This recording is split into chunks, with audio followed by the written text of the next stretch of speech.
had also made up and said that it would turn Luna into Terra and Terra into Luna with a special algorithm. And if that sounds both complicated and stupid to you, it is. Here is how the company explained it. And just know, you don't need to understand anything that's happening here because it doesn't make sense. Let's imagine the entire Terra economy as a pool. The size of the pool is determined by the total supply of UST. If more people want UST, the tide rises. And if less people want UST, the tide falls. To bring back the water level to $1, we can expand the pool by introducing a new supply of UST. But where does new UST come from? At Terra, we've designed a machine that swaps $1 worth of Luna to 1 UST. OK, imagine if someone came up to you when you were at the ATM and said, give me that money, and instead, I'll give you blorps. One blorp is always worth $1. And the reason I can guarantee that is I'll sell as many fleasels as it takes to make that happen. Also, I make the fleasels. You would probably say no, wouldn't you, immediately? But if they then said, I do it with a special algorithm, suddenly you might think that they know something that you don't. Well, that's basically what happened here. And to be fair, some people did see the problem with this. In 2018, an analyst looked at Terra's business model and said,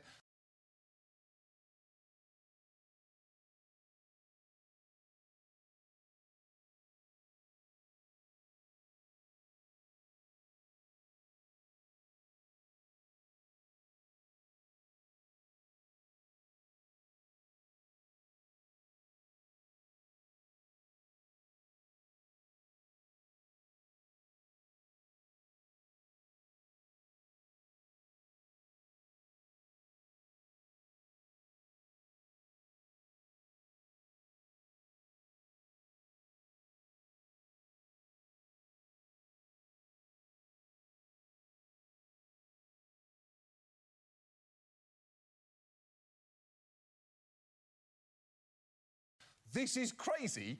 This obviously doesn't work. And Kwon would shame anyone who dared question his model. After a financial writer raised questions about the vulnerabilities of crypto, Kwon tweeted, I don't debate the poor on Twitter. And for a while, his confidence worked. At its height, Luna's total value ballooned to more than $40 billion. The Washington Nationals entered a partnership with them. Kwon's followers called themselves lunatics. And one of his backers even got a Luna-themed tattoo. And that is a bold move from Crypto Moby there. I would say that is the worst tattoo I've ever seen, but I have also seen this tattoo of R. Kelly with the words, I don't see nothing wrong, and that's around 5% worse. But we now know, according to the SEC, the algorithm didn't work as they'd claimed. In fact, at one point in 2021, Terra nearly collapsed. And while Kwon told people that the crisis had been averted thanks to his algorithm, saying it was automatically self-healing, it turns out it was only saved by the deliberate intervention of a third party, which was quietly purchasing large quantities of Terra to restore its value. But last May, a few big trades destabilised the price of Terra, prompting a panic in which both Terra and Luna holders started selling en masse. And since they weren't backed by anything but good vibes, both coins' value were trading at essentially zero, and the implosion erased tens of billions of dollars of value. As for Kwon, he now faces charges in multiple countries, and he actually went on the run for a bit. But before he was caught, managed to find some emotional support on a crypto podcast. Here he is, mid-thought, getting surprised by an unexpected guest. You're, like, you haven't slept in a while, and, like, you feel almost, holy shit, is that Martin Shkreli? Hey, Doe, I just wanted to let you know jail's not that bad. It's not the worst thing ever, you know, so don't fret if that, I hope it doesn't happen, but if it does happen, it's not that bad. Good to know. Wow. I don't think there's ever been a more cursed Zoom call, and I'm very much including that celebrity Imagine video. And quick side note, if you're wondering if Jim Cramer ever saw Martin Shkreli's scandal coming, you should know that Shkreli actually got his start at Jim Cramer's hedge fund, so another ace in the hole for the Crame game. But it's not just cryptocurrencies that can be built on sand. The same can happen with crypto banks, which are already a bit of a misnomer, because unlike traditional banks, they are not regulated or indeed insured. But they are firms that will hold your crypto, pay you interest, and lend it out. And that brings us to our second company, Celsius, one of the biggest crypto banks, founded by this guy, Alex Mashinsky. Now, his whole sales pitch, as you can see from his cool T-shirts, was banks are not your friends, which is clearly true, but he really doubled down on that message in ads like this. Banks are not your friends, we all know that. And we decided to create a replacement for the banking system, right? Something that acts in your best interest, a place where you can actually have your money work for you, not just you work for your money. And basically 3 years since we launched the product, we've paid $1 billion back to the community. Now, despite the fact that he sounds exactly like Tommy Wiseau in The Room, Mashinsky built one of the biggest crypto lenders with more than $12 billion in deposits. And one of the ways that he did this was by promising customers would get up to 18% interest rates on their deposits. That versus the average of 0.06% then being offered by traditional banks. And he'd like to say that banks could actually pay those sorts of rates if they wanted to, adding somebody is lying, either the bank is lying or Celsius is lying. And hey, ¿por qué no los dos? Two things can be true. Like how Frankie Muniz can be both 37 years old and 12 at the same time. Or how The Rock can be one of the highest paid actors in Hollywood despite never actually acting. Mashinsky went out of his way to build trust among customers, holding weekly live stream AMAs, sometimes featuring dumb stunts like when he started one wearing a Mandalorian mask. And on these calls, he would brag about all the great things that his company was doing for people while occasionally engaging in the single worst attempt at a dab I have ever seen. The beauty of what Celsius managed to do is that we deliver yield, we pay it to the people who would never be able to do it themselves, we take it from the rich, and we beat the index. Okay? That's like going to the Olympics and getting 15 medals in 15 different fields. Okay? What the fuck was that? A heads-up dab? And to be honest, why a dab at all? It's not 2015, and you're not a guest on Ellen. Also, you're 57 years old. That demonstrates a lack of judgment, frankly terrifying in someone supposedly running a financial institution. And yet Mashinsky insisted we are probably one of the least risky businesses that regulators worldwide have ever seen, which was just flagrantly untrue. A court-appointed examiner later found that he was making incredibly risky loans and was also using customers' money to pay the high yields that he'd promised, which sure sounds like the textbook definition of a Ponzi scheme. Eventually, Celsius started minting its own coin to inflate its balance sheet, a coin that its own employees said was worthless and that its price should be zero. One even said that the whole thing was very Ponzi-like, and at one point, the company's former finance chief said, "We are doing something possibly illegal and definitely not compliant." And what an office that must have been to work in. Find yourself wandering over to Cheryl's desk like, "Hey girl, great top. Quick question, are we like doing crimes?" Because I'm getting like major crime vibes in here. Also, have you seen our boss dab? It's very weird. And when Celsius inevitably collapsed, people got hurt, especially because in the fine print, the company's terms of use stated that customers transferred all rights of ownership in their crypto assets by depositing them in a Celsius account, meaning that when people tried to withdraw their money, they found out it legally wasn't theirs anymore. And while Celsius and Mashinsky have not been criminally charged, tens of thousands of customers still have digital assets trapped on the platform, and Celsius has reported that it owes them $4.7 billion. All of which is enough to make you think that while banks are not your friends, this guy may actually be your enemy. So we've got bullshit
And I'm back. Happy 100 subscribers, everybody. I'm sorry for blowing out your brains, your eardrums in the beginning of the show. I did my usual thing where I forget to mute the stream while I go live. I need a quick button for that. So sorry about that. What if butts had boobs? It's a good question. Thank you, Screen Dream. And by the way, it's just... Woohoo! 100 subscribers!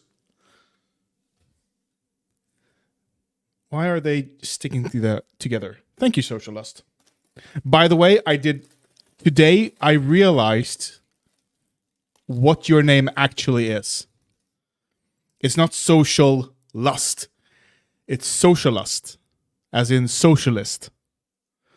It hadn't clicked for me yet. Woohoo! Oh, I love this. I have this. This is the popper. This is the scary part. How do I make this go off without destroying my hand?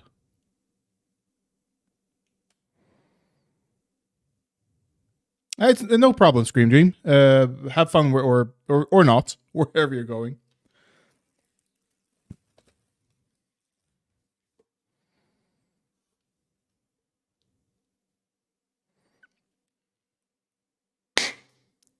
Can I get a good...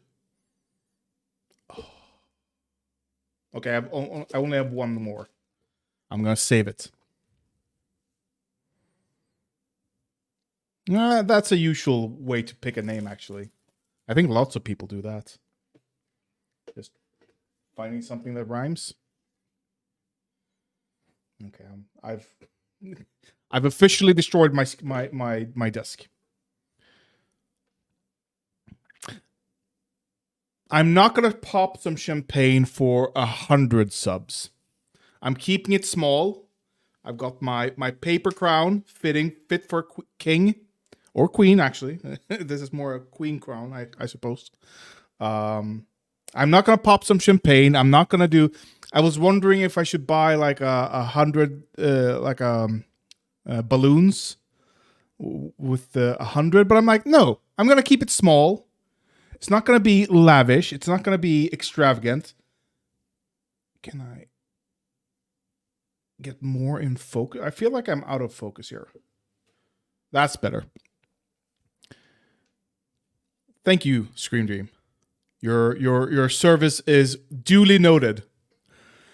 But no, I decided against the balloons. I decided against everything. I just bought this crown and these poppers. To commemorate the occasion. And, as it happens, oh my god, what an occasion. Since last I streamed, Fox News is imploding. Tucker Carlson is out. Like, he's the main draw for Fox News. Steven Crowder is getting a divorce. I mean, it's like Christmas for me. This is like a belated Christmas, a belated birthday. It's everything wrapped up in one. The 1,000 subscribers, I'm going to pop some champagne. I'm going to have balloons. I'll have a live band in the corner. I'll go all out for 1,000 subscribers, okay?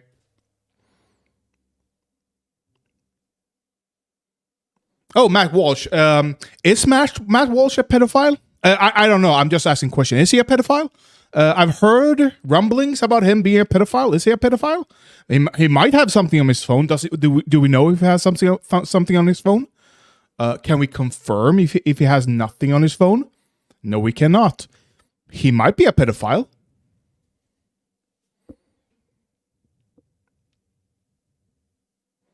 I mean, Matt Walsh. has said the most insane shit you can think of. Like, this is nothing new. Like, we're just asking the questions now. That's all. That's all we're doing. But he said the most insane shit. Why don't we listen to Jimmy Dore talk? I haven't heard this clip. Well, why don't we listen to Jimmy Dore talk about Tucker Carlson being out?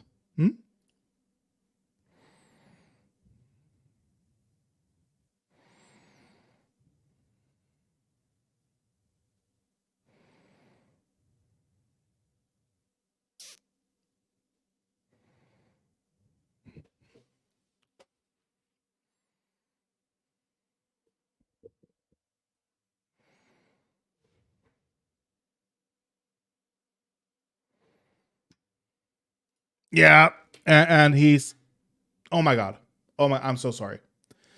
Classic Hugin. Tucker Carlson, that this might blow a lot of shitlibs' minds, but Tucker Carlson doing way better journalism, especially the last couple years, than everybody else combined in cable news. They're all horrible. He would tell the truth about Julian Assange. He would tell the truth about Syria. He would tell the truth about Venezuela. He would tell the truth about Ukraine right now, and now he's telling the truth about vaccines and how Big Pharma corrupted everything around COVID.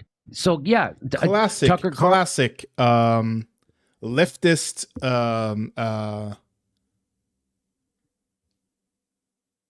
Of course, do you have two monitors? Do I have two monitors? I have two monitors in my closet. Of course, I have two monitors. I have one here and I have one there. I can even erase it. Oh, there it is. Of course I have two monitors. I couldn't live without two monitors. Seriously, I can't go back to only having one monitor. That would honestly be that would completely ruin my workflow. I want a third one. I'm thinking of monitoring it on the wall behind me. Or in front of me, I mean, not behind me. So I can have, I don't know exactly what I'm going to use it for, but I feel like I need it. Like, I've seen Moist Critical, Charlie, use a third monitor. I'm like, yeah, I could use that. Life on one monitor is... Having only one monitor is like having only one leg. Like, you can do it, but it's going to be hard. Do I only have one monitor?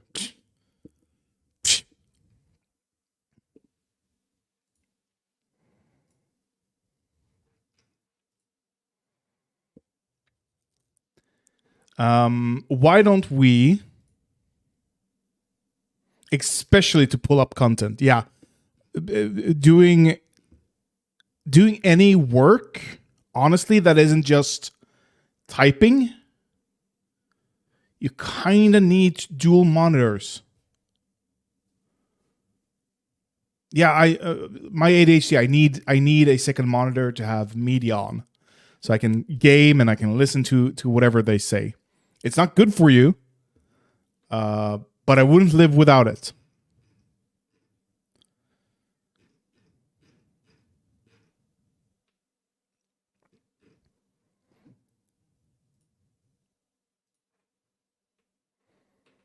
I mean, okay,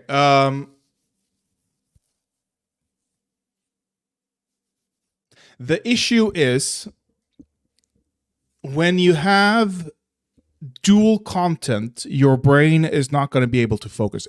You might not feel like there's any issue, but there is an issue with having more content.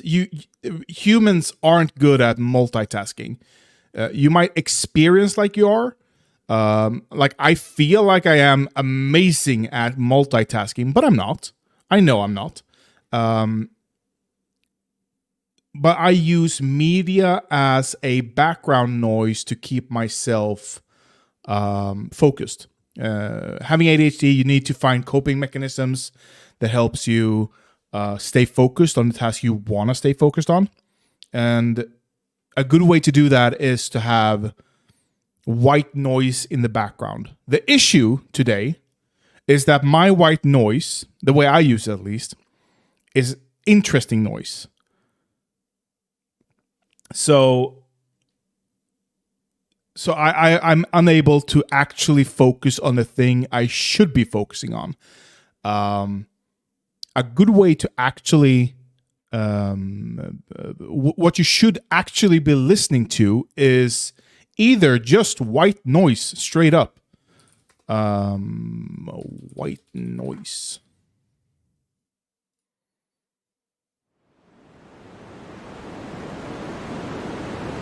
Like, just have white noise in the background.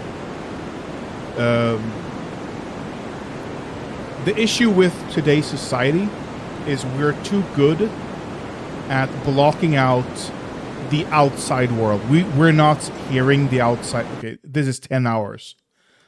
This is a 10-hour video of just white noise. Oh, there's some highlights here. Oh, interesting. Sounds the same to me.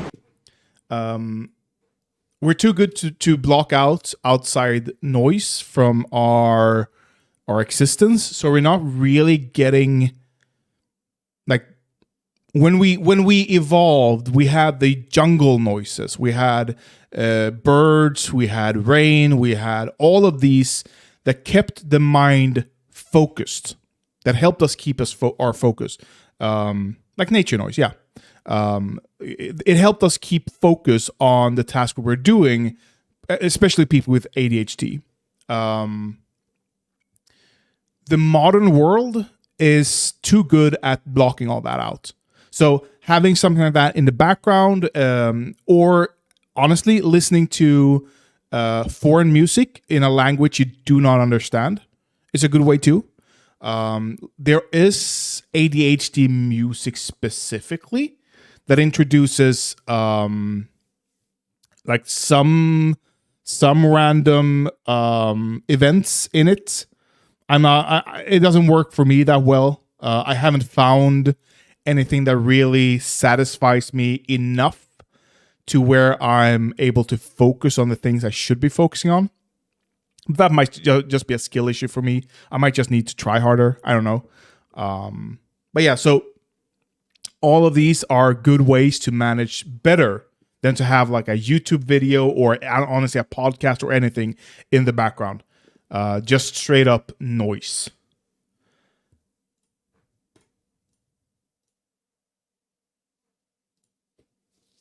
Okay, this is itching me. Why is it itching me? Why are you... Could I perhaps keep you like... Oh, yeah. Oh, yeah. There we go. That works. I have my crown of thorns.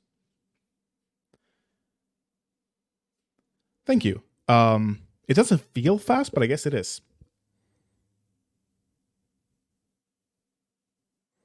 Okay. Why don't we do some indulgence? Sure.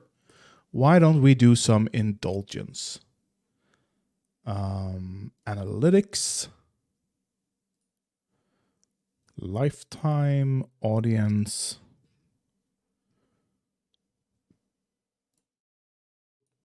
Wrong one. They're not Swedish. Most of my 50% is from the US, or 47.9. Is it too small for you guys?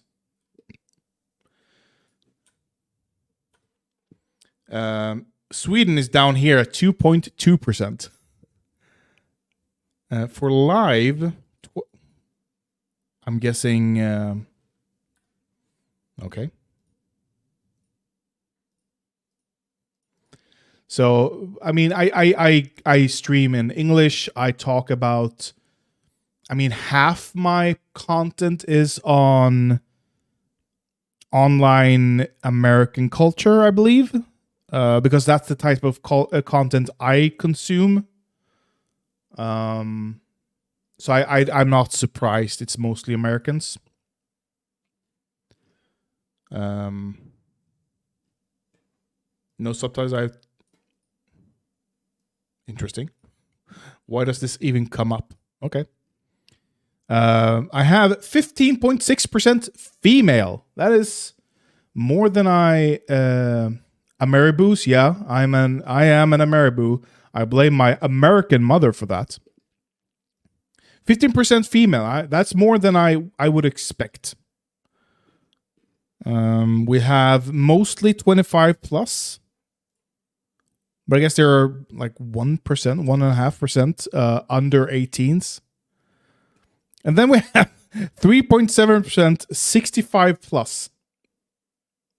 Yeah, I do get the chicks. What is the average? How many women are on? How many female viewers is standard on YouTube? 6% of global YouTube users are female.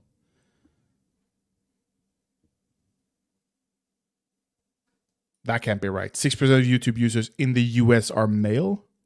That can't be right. I do believe this globally. But remember, that includes like the Arab Emirates, where women don't have probably access to that many computer screens in general. So I'm getting above average. I'm happy with that.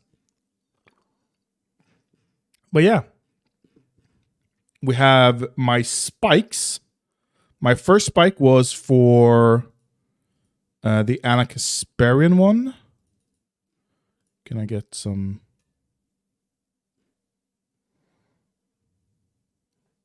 I don't want subscribe. I want views. Show me the views. Audio only playback. That's interesting.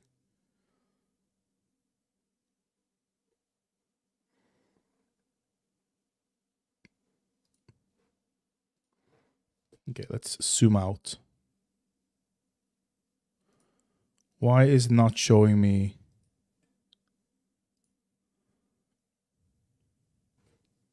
Okay. Most of my subscribers are coming from videos. I'm not surprised by that. 7 from shorts. It's sure. Typical views. I don't like this span. That's a bad span. I mean, I of course I want it to be higher, but I don't like the bottom span, of course. 30 for shorts, that is horrible. For me. 20 viewers for live stream, really?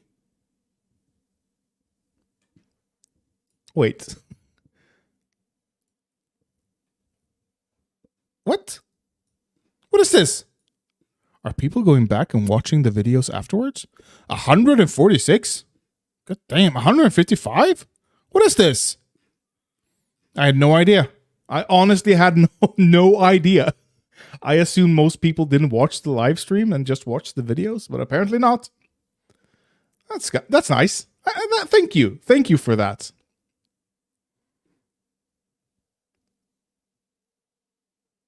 Yeah, it's obviously stream rewatch. I can see how many views I have live, which is, I think the most I've had is 5 consecutive viewers. On average, I average 1, 2, 3, I think. So I know it's not from live views. That I can be sure. Honestly, not having live viewers, the times I've streamed with no viewers at all, it is hard. It is very hard to keep the energy up. Let's see here. I want to go. Oh, and by the way, I want to thank. Let's just not free scroll Twitter. I want to thank my good Canadian, well, kind of, my good Danish friend, Vani Wombat on Twitter. I said it. We're so close to 100 subscribers. I'm not gonna free scroll her, but we're so close to 100 subscribers, and she retweeted me. And she retweeted a link to me, so I'm guessing there we go.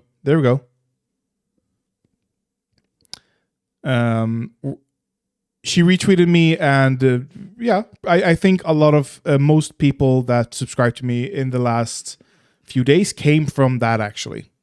So thank you for that.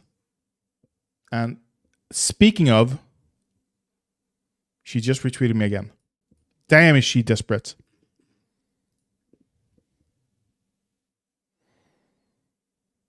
It's all about the 5%. You lost me. You lost me.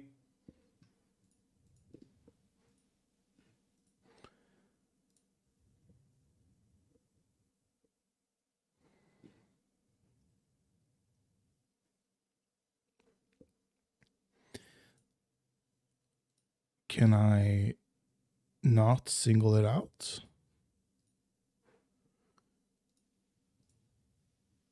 So on the one, shut up, me.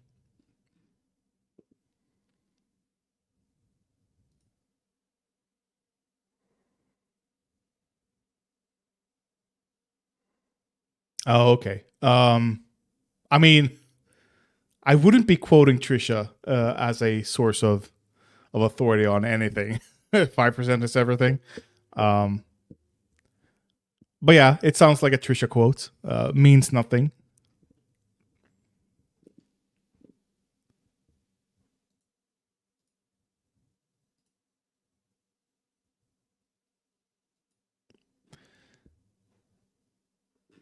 This is not the video. There it is. Okay. I need to put out a video.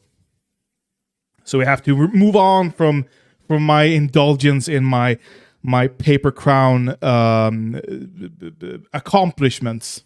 Okay? I've been crowned the king of Swedish streaming. That is not true, but it is my right to announce myself that way. But we have to indulge in some Steven Crowder implosions. As you might know, Steven Crowder is a right-wing commentator. Steven Crowder, not divorced.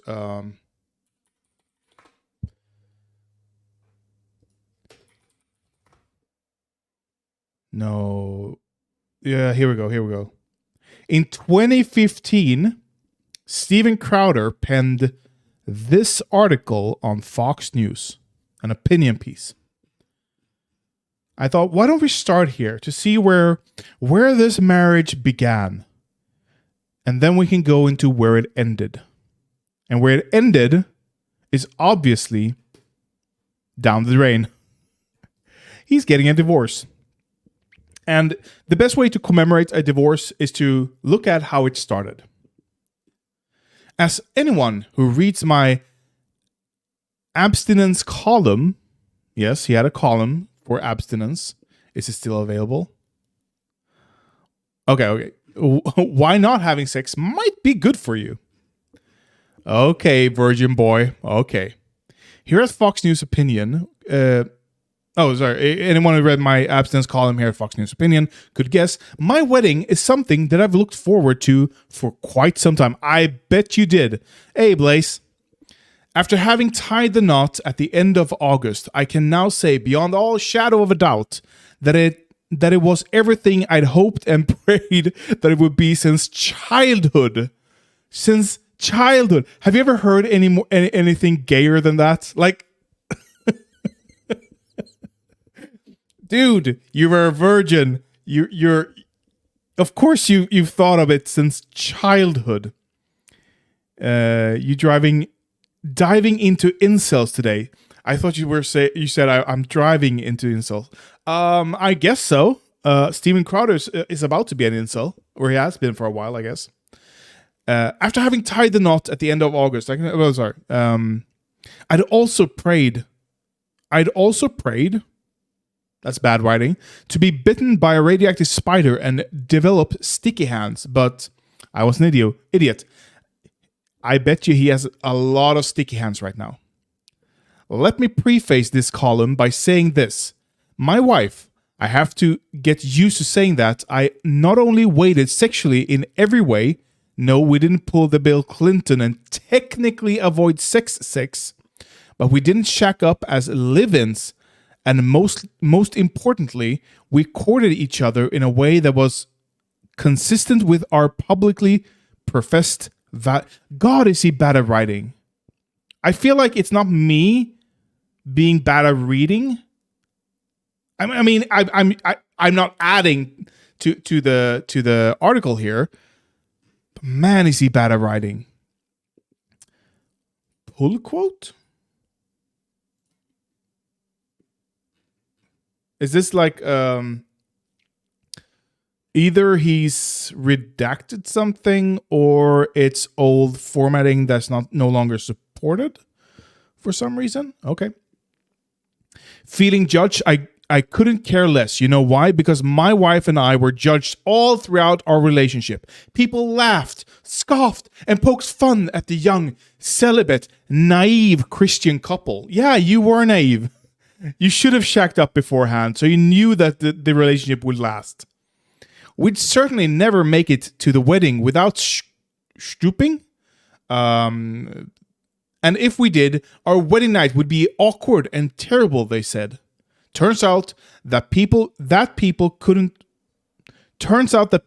have been more wrong. Looking back, I think that the women saying those things feel like the floozies they ultimately were, and the men, with their fickle manhood tied to their pathetic sexual conquests, feel threatened.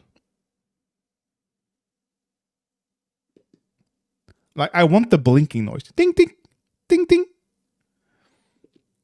I think it's important to write this column, not to gloat, though I'd be glad to, but to speak up for all the young couples that have also done things the right way. When people do marriage right, they don't complain so much. And so their voices are silenced by the rabble of promiscuous charlatans peddling their pathetic worldview as progressive. Our wedding was perfect. Our wedding night was nothing short of amazing. I write this on a plane heading into a tropical paradise with the most beautiful woman to have walked the planet Earth.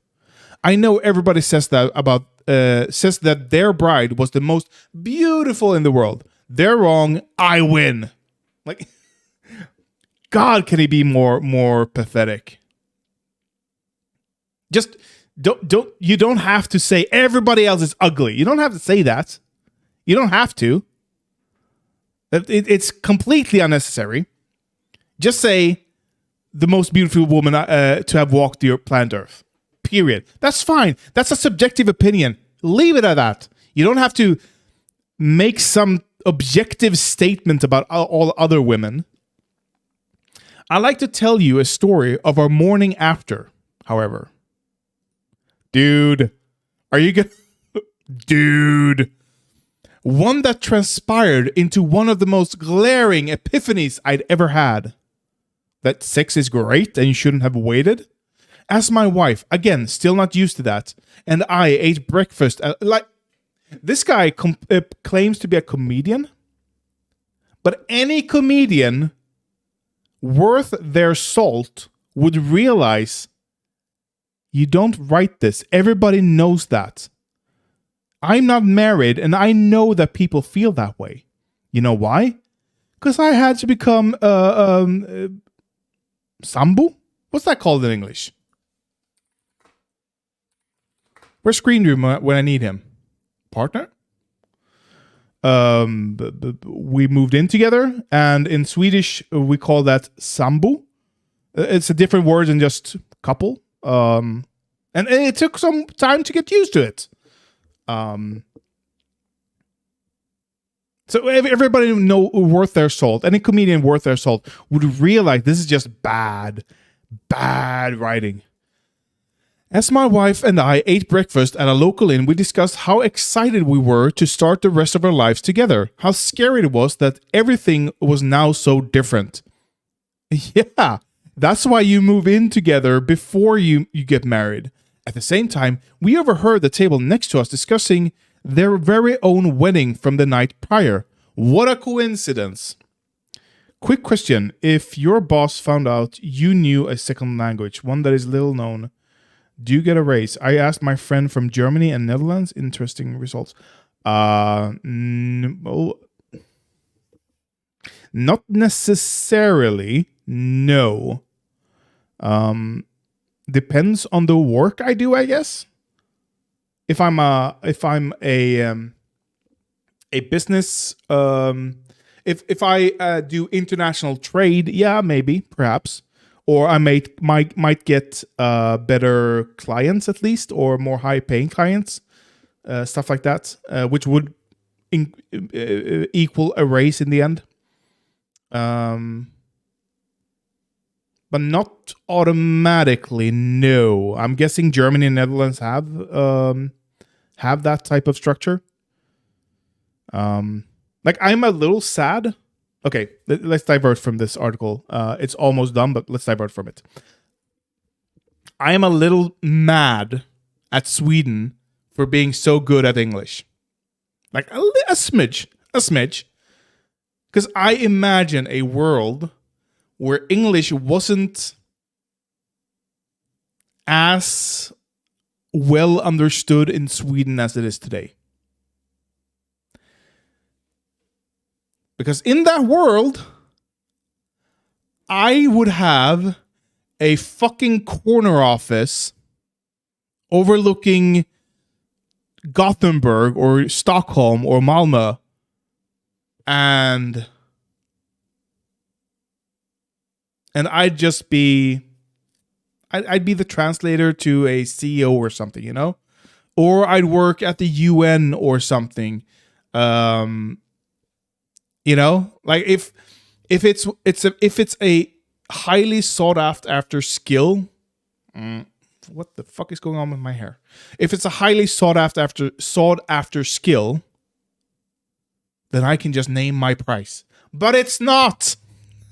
And it bugs me. My mom's American. I can't use it. Like I am using it. I'm better than. I'd say I'm better than 90% of English, or sorry, of Swedish people when it comes to English. But that's not like 10%. 1 in 10, you can still throw a stone, and someone is better or equally proficient as me. So yeah, it's a sad day. Anyway, stop it.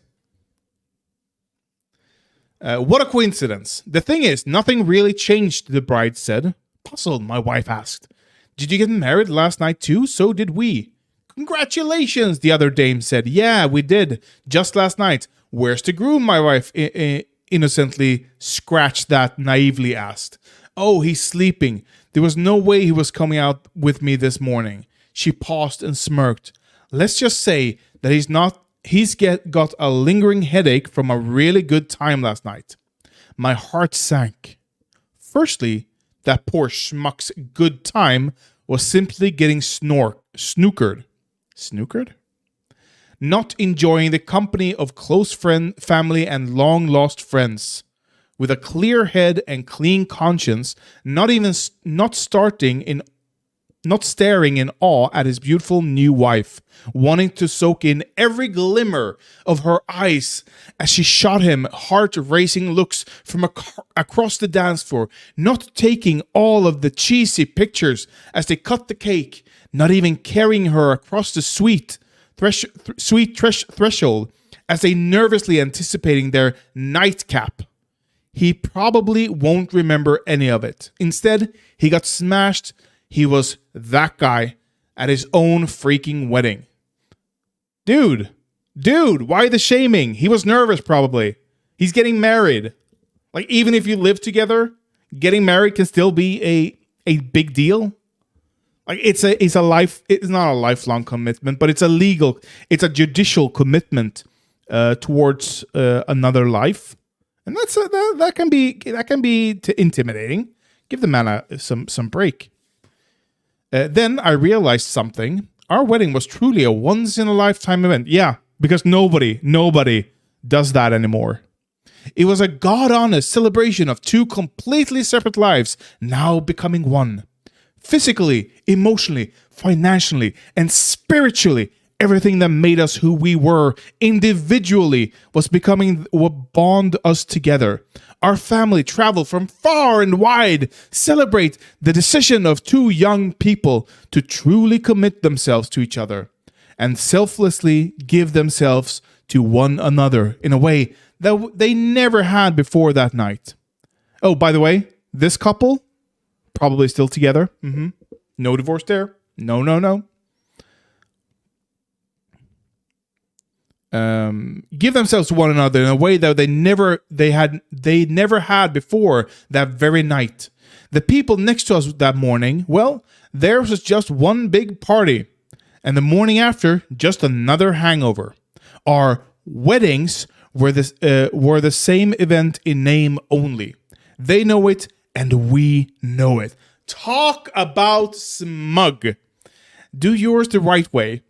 If you're young and wondering whether you should wait or whether you should just... Like, this is so ironic, knowing he's going through a divorce.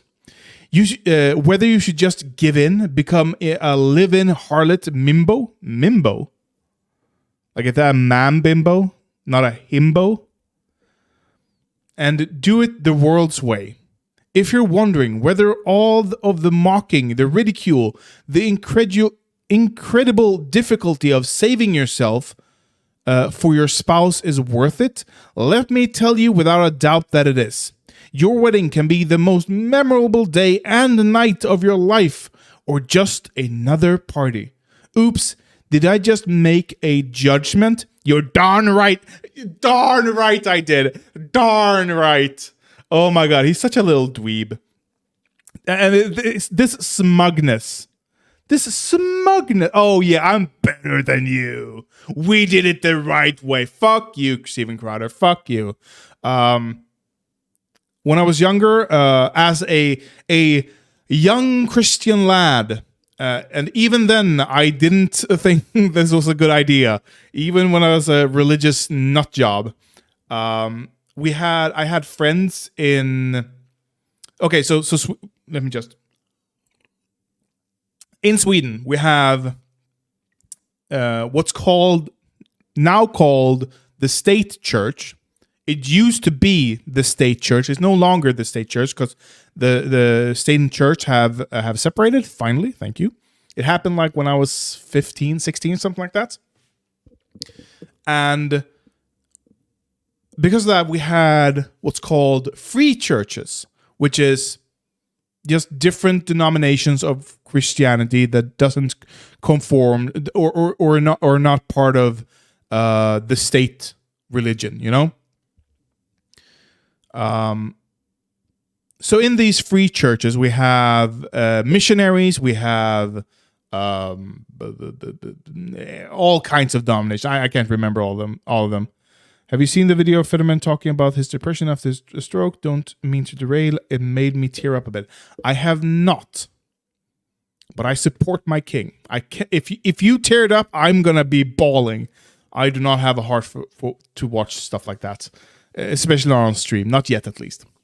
But yeah, so within the missionary church, I had a few friends and or acquaintances.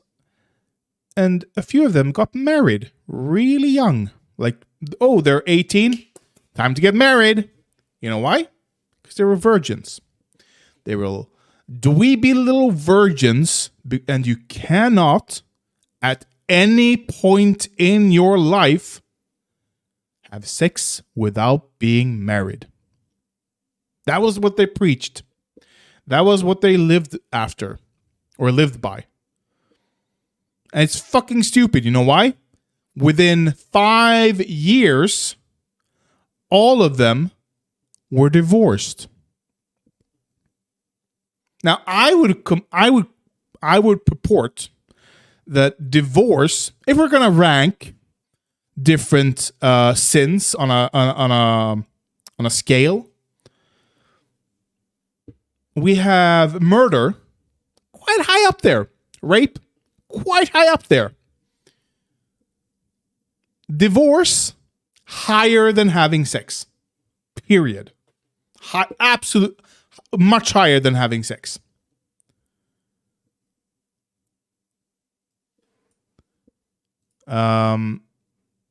So, did I just make a judgment? You're darn right I did. You motherfucker. You're a motherfucker. Of course I did, Steven. So, we've just seen how he talks about his wife, his new wife. He had to get used to it, calling her his wife. Now he's going to have to get used to calling her his ex-wife. Let's see. I've read. I haven't watched this entire video. I've seen a snippet of it, and I knew it was gold. Let's watch the entire video and see how he talks about it. I know some of it. Again, I've seen a little. Here is that. Let's see how he talks about it. I have been living with a proverbial boot on my neck for going on years now. For years. Since 2021, I've been living through what has increasingly been a horrendous divorce. Now, let me say on the outset, to be clear, there is no infidelity, any kind of physical abuse at all on either side. And no, this was not my choice. My then wife decided that she didn't want to be married anymore. And in the state of Texas, that is completely permitted. Yeah, Steven? Should it not be? It's been the most heartbreaking experience of my life, what I consider to be my deepest personal failure. And just so you know, my opinions on parenting and families have not changed. I've always believed that children need a mom and a dad, that divorce is horrible. And I still believe that children need a mom and a dad and that divorce is horrible. But in today's legal system, my beliefs don't matter. Oh yeah. He wants it to be illegal. He wants to force her to keep being married to him. Have you ever wondered why poison? Why so few men die of poison today? I don't wonder about that. I know the answer. It's quite clear. Divorce have become legal. Would Steven Crowder prefer men getting poisoned to men getting divorced? It seems like it. In Texas, divorce is permitted when one party wants it, period. So for well over a year, in the best interest as well as physical safety of my children, we've decided to keep this issue private and to resolve it privately with the appropriate attorneys. Wait. Physical safety of your children? Who would come after your children for you getting a divorce? Have you, legal jargon. Now, in all this, one thing I want to be really clear about is certain. True north here is that my children are blameless. Yep. I don't think anybody, until you said that, Steven, I don't think anybody assumed your children were to blame. I think everybody assumed you were to blame. We've heard you talk about women on the show, Steven. We know your thoughts. We know you are to blame. But now we're starting to question, are your children to blame? Have they been corrupted by you, perhaps? Completely without fault. And so we decided to resolve these issues privately, as it's in their best interests, both emotionally and physically, to do so. Now, the other issue is, and this is something that I've kept private for likely far too long, many other people knew about this behind the scenes. some, not all, but some of them. Okay, is this going to be the... Because I've seen him talk, or seen... was it Candace Owens talk about him claiming she used his divorce as a like a threat or some sort. Let's see. In positions of power, influence, leverage, knew of this. They also knew that the safety of my children included keeping it private. So if you're familiar with the idea of extortion, then you know the feeling well. Now, some of these threats were so thinly veiled that I'm frankly surprised you didn't all guess immediately. Stephen has a lot going on. I guess is the best way to say it. He has a lot going on, and that should be clear because people don't do stuff like this if there's not a lot going on in their lives. I would like to implore my audience and everybody that isn't paying attention to this situation not to condemn him, but to pray for him. Sometimes people need a prayer. Sometimes people need a scripture. You know, Stephen purports to be a Christian. I am unsure at this moment if it is my place to say more than that. You know, maybe if I feel in further defense, some things should be said, or maybe if I feel that the public has a right to understand certain circumstances. If that's a thinly veiled threat to expose that you're going through a divorce, what Matt Walsh and the other gremlings over at the Daily Wire have been doing towards trans people is a fucking billboard. Like, they have been hounding, they have been threatening the lives of trans people for well over a year by now, right? Well over a year. It's only been ramping up. You think this is a thinly veiled threat, but not the other way? Mm-hmm. Oh, my children. Oh, and by the way, let them fight. Let them fight. Let them fight. Have a right to privacy. Oh. You know what? I'm going to do it. It's 100 subs celebration. And Steven Crowder is in the hot waters still. No. No. It's my last one. God damn it. God damn it. I can't get it in again. Going out with a whimper. Now, some other issues have been, or I should say, inferences have been more pernicious behind the scenes with demands and threats to use this information that they believe would be so publicly embarrassing to me and my wife at a difficult time that it could be used, knowingly putting my children in harm's way. So to those self-styled Christians, conservatives, and allies, well, not in my book. It is possible that Tucker Carlson will go to the Daily Wire. I think there's going to be a bidding war for him, for sure. But I also think, considering the lawsuit, that he has a low number on his head. It's not going to be expensive to have him on the network at the moment. You should connect with LoveKnot. I do not know what LoveKnot is. Now, if you find yourself, I don't want to get into detail. I still don't know what LoveBot is. So this is going to likely be the only time I have to address this or want to address this. If you're asking yourself, hey, did X person or did Y person know? The answer is likely yes, which will be made alarmingly clear as this process of discovery continues. And it also, by the way, makes me that process much of discovery? Oh, Love. Oh my God. Okay.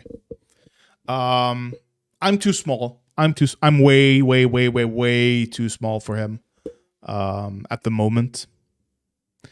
I don't know how many subs he has, but I know it's more than me. Way more than me. But yeah, in the future, maybe. I mean, I'm not against it. more appreciative of those who did know about this and in understanding the best interests of my family, my children, kept their word and used discretion. I can't thank you enough. Sincerely, I appreciate it. Won't forget it. It's pretty simple. I loved a woman so much that I married her. A woman who, despite all of this, I still love as the mother of my children. And she wanted something else for her life. That's not my choice.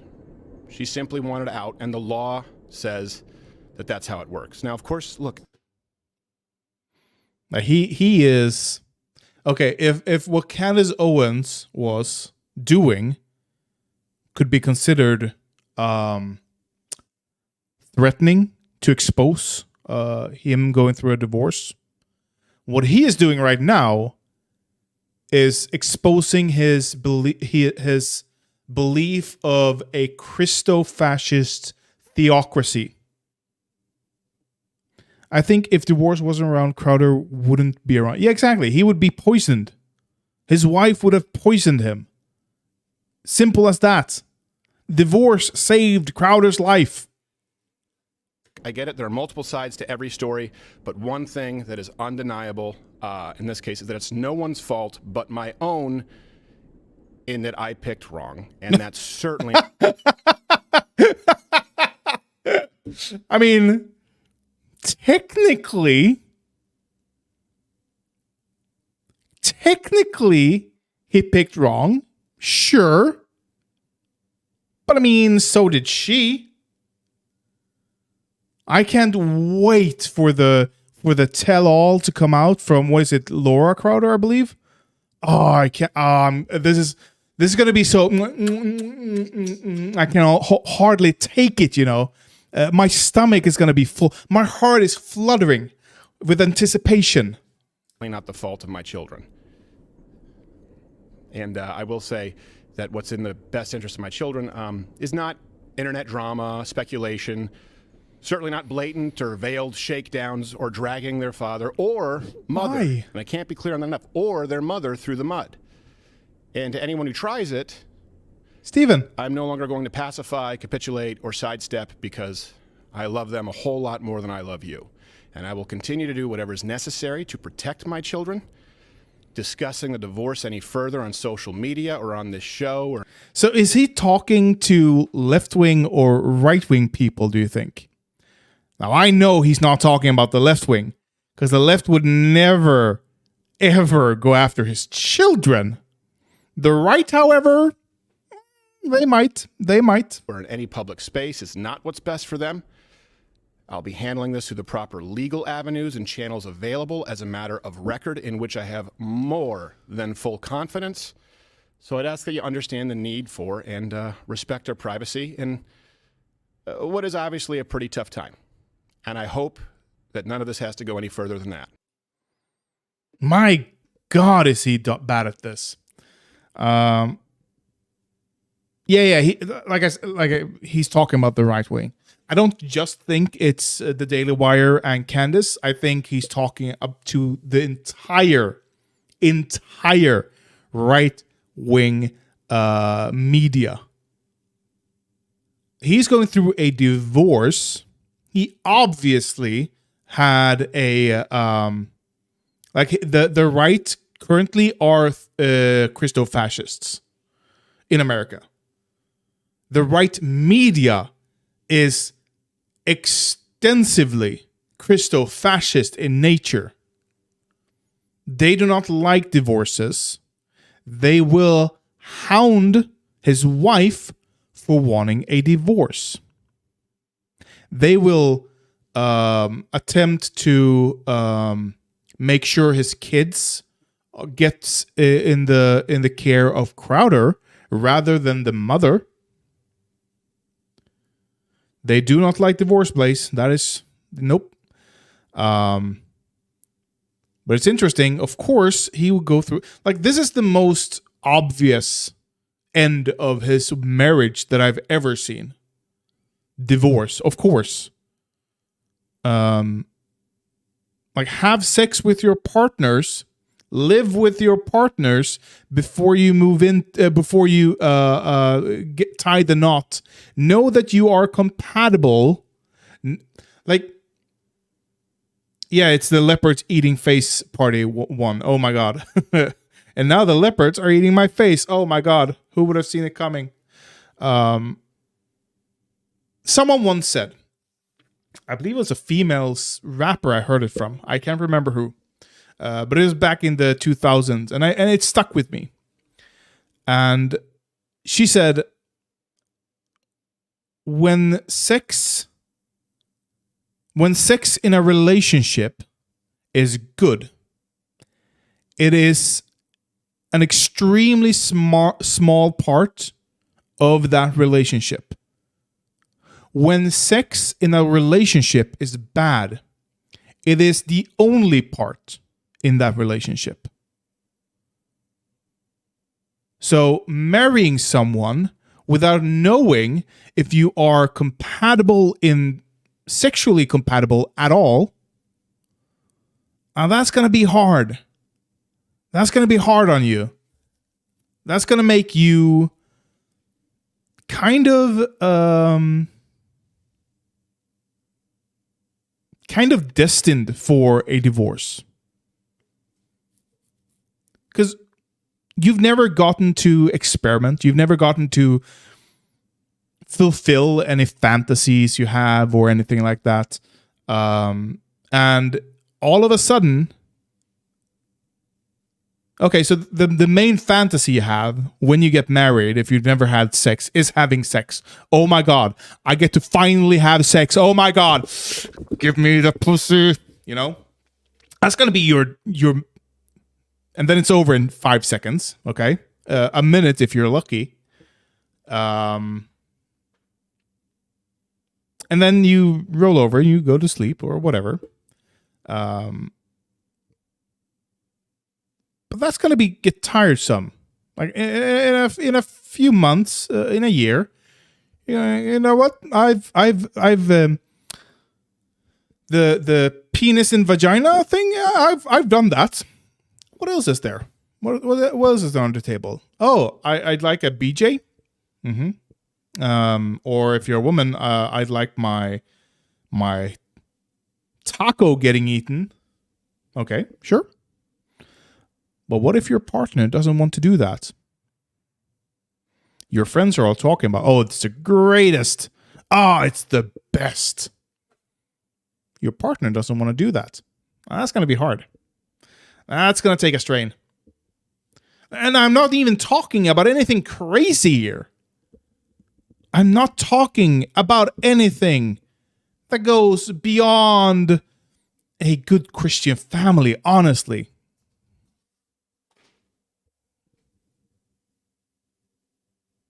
Is it Hillary Crowder? I thought it was Laura for some reason. I mean, she looks good. I'm not gonna lie. But hey, you know what? Finally, Crowder can go after his true love in his life. There we go. He can finally go after his one true love, Blair White. Laura Bush, that's who I was thinking of.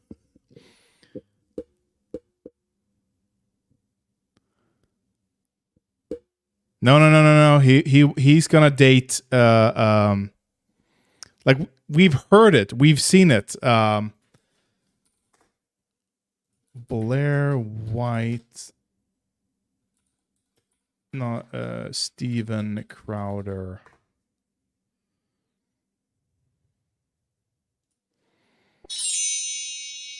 Like, okay, fuck Blair White.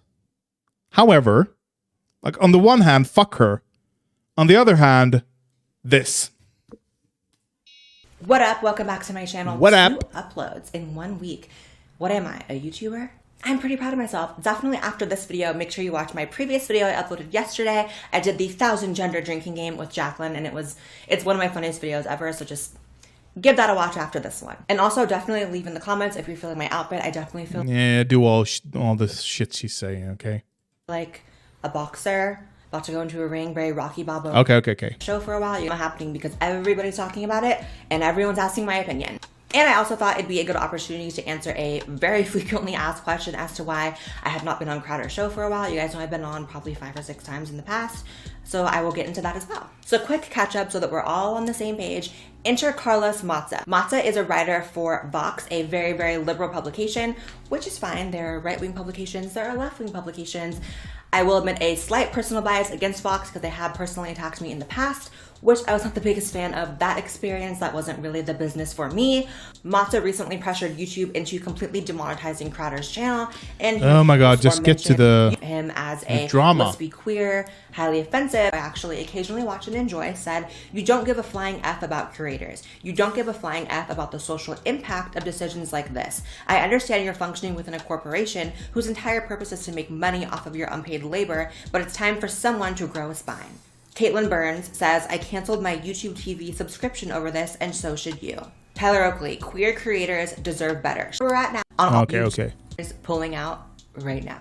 I also don't think Carlos Maza has moral. Fireback used your platform to make them look stupid, which Carlos could have done because Carlos does have a large. Yeah. We don't care about. We're not here for Carlos Maza. We're here for Steven Crowder drama. The LGBT side thinks that there is a huge bias against LGBT content, for which I will say, anytime I put transgender in the title or tags of any of my videos, and I'm transgender, the video does get demonetized. So that does exist. And then right-wing YouTube thinks that there's a huge bias against them, for which I think that there is ample evidence that right-wing content gets suppressed and demonetized very easily. Notice, she still hasn't given... She gave a clear, unquestioning example for why left-wing or trans LGBTQ content gets demonetized. Let's see if she gives a clear, concise example for when right-wing content gets the same. As well. I just really don't have any respect for Maza, who wants to clutch his... Say what you want about Steven Crowder, you can think he's a jerk. He is a pretty standard Republican. And to everyone who thinks that I have some sort of bias because I have been on Steven Crowder's channel 5 or 6 times, I will say that I think I have actually a privileged track record of being able to criticize Steven Crowder where it is needed. Because if you look back, the first time I was ever actually on Louder with Crowder was me being brought on because we actually had beef before that. Blair, thank you for being on the program. Yeah, thanks for having me. This is highly requested, I think, on both ends. It is, I know. And you did not like me at one point. And I had called him out on Twitter because he made some sort of statement, for which I still disagree with, where he was saying there's no difference between drag queens and transvestites and transsexuals, for which I vehemently disagreed with, obviously. I let him know it, and he put me on the show to talk about it. I also criticized him on Twitter, I think like 3 days ago, because he posted something about Pride that I thought was dumb. My pet peeve is Republicans who feel like they have to post like any give us, and that's actually I think the things that he says about the LGBT stuff are not really how he feels, and it's more of an act. Okay, here we go. Where I see fit, and that's actually I think pretty healthy. But to answer the question of why I actually stopped going on his show was because just some things that Steven had said to me off camera that kind of led me to believe that a lot of the things that he says about the LGBT stuff are not really how he feels, and it's more of an act, and that it's more just what his audience wants, and it's pandering a little bit. And so I kind of felt like my position on his show made less and less sense because I don't act, and when I go on, it is for actual commentary. Because, you know, it's always been my... Everything Steven Crowder does is just an act to get the moolah. I do think, however, this has changed over time. This is a classic example of fake it till you make it, but the faking it turns into you making it. And what I mean by that is your internal thoughts, the more you fake it just for the money, becomes a rationalization of you saying, no, I actually believe this now. Even if his bigotry is an act, it's still harmful. Yeah. Oh, yeah. And she says so as much. my goal to sort of show that the LGBT community does not have to align themselves, you know, with the sort of social justice fraction of the left, and that it's a misconception that we're all like that. And so I'd go on the show all the time to sort of show that, and I felt like it didn't really make a difference in the rest of the commentary that he did outside of me coming on. So I was like, I don't really know how much this makes sense to keep doing this. Don't get me wrong, I know that a lot of what he does as far as Come on, LGBT get to the stuff is chaser comedy, allegations. and I totally get that, and that's fine. And I know some of it was what he said about Carlos Mata, which is why it's Does he not? Does she ignore the chaser allegations? Ah, Steven Crowder, trans chaser. Hi everyone, welcome back to my channel. As I'm sure all of you know, last Monday was International. We cannot take him serious. Okay. There are allegations. There are credible allegations. Not only that he doesn't believe the shit that he says, but also that he's a chaser of the highest order. That is why you have sex before marriage, kids. Crowder in drag. Yeah. I mean, he is... Okay. Let's put it this way. If the world were to become a better place in the future, Steven Crowder is going to have a Caitlyn Jenner moment. He is going to come out as trans. I am putting down money on it. Before he turns 60, if the world goes into a better path, he's gonna have a Caitlyn Jenner moment for sure. You're right. Pure grifters are rare. Most pundits believe what they say and have a tendency to radicalize themselves to the deep they go. Yeah. And I've seen a lot of people say this when they're off air. The conservative pundits are gonna always go, okay, guys, let's leave that on the field. Let's not put it here in the green room where we can all have fun. And they're like, no, motherfucker, this isn't the game for us. This is real life. We're not doing this for internet points or for money. We believe what we say, but the right wing never does, because it's so much money to be made on the right. There is so much money. And everything just because they don't tax the rich? Fucking hell. Like a smidge tax and this would disappear.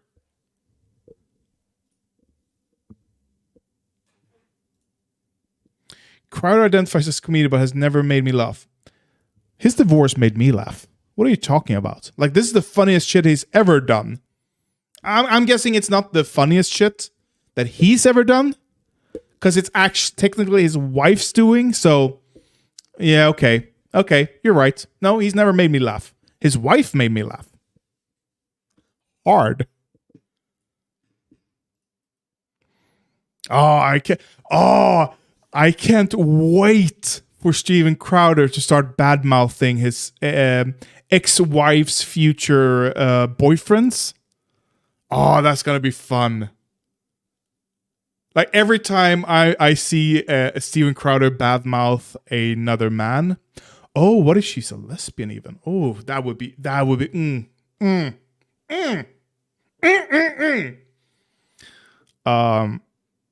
like, anytime Steven Crowder badmouths another conservative or another man in general, I'm gonna assume that his wife is stooping it to him, or the other way around, probably. Did you see the story about Elon's secret? Yeah, I saw it, but I looked through the Twitter, the content on that account, and it's just such low effort. It's really low effort. Do you guys have Murdoch influence Sweden? We were about to get Fox News here. Not Fox News, Fox Entertainment. But we didn't, Thank fucking God. Here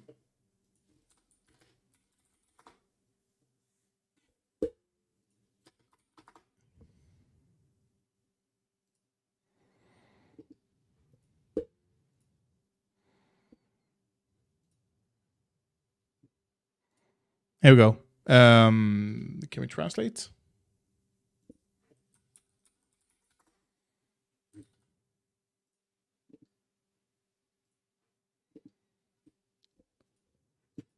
Fox shuts down TV channels so you can...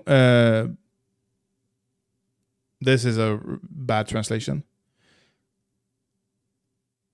This is how you can see your favorite shows. So they had a channel. They didn't have Fox News. But yeah, we were about to get Fox Entertainment here.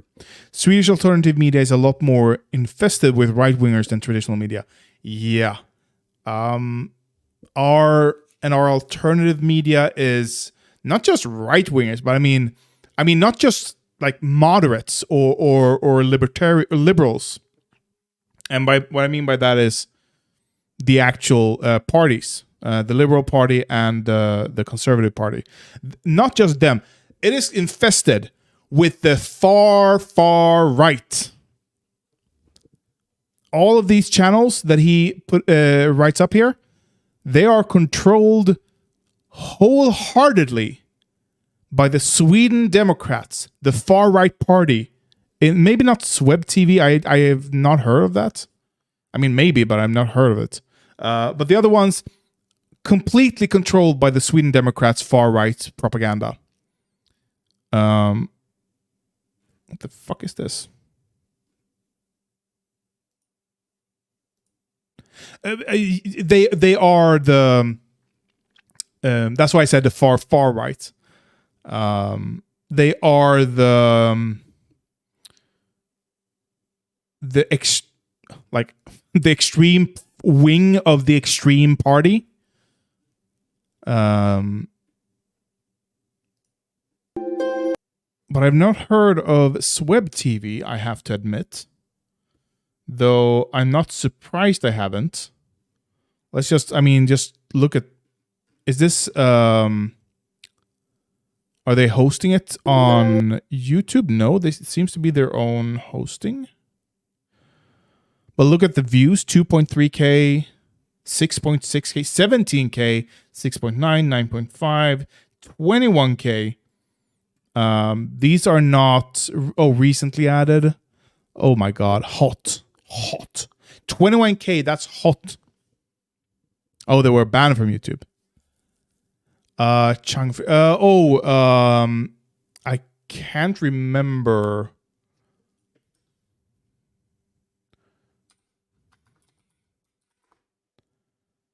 Nyheter idag. No? Is this current? Let's go to Wiki. And, by the way, all of these sites, Fria Tider, Samnytt, Riks, I don't know about Sweb TV again. All of those sites are infested with people who have connections to the American Republican far right wing. There are credible connections to what's the dude that the Trump the propagandist. Oh my God, what's his name? Oh, they're all running cover for Russia. Bannon, Steve Bannon. Yeah. Bannon, Steve Bannon. Let's just go with Fria Tider. Oh, and it's just going to be articles, of course.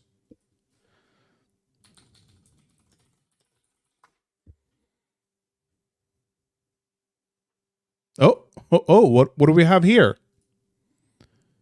Steve Bannon, 5 years ago, Steve Bannon coming to Sweden wants to meet SD, Sweden Democrats. Interesting.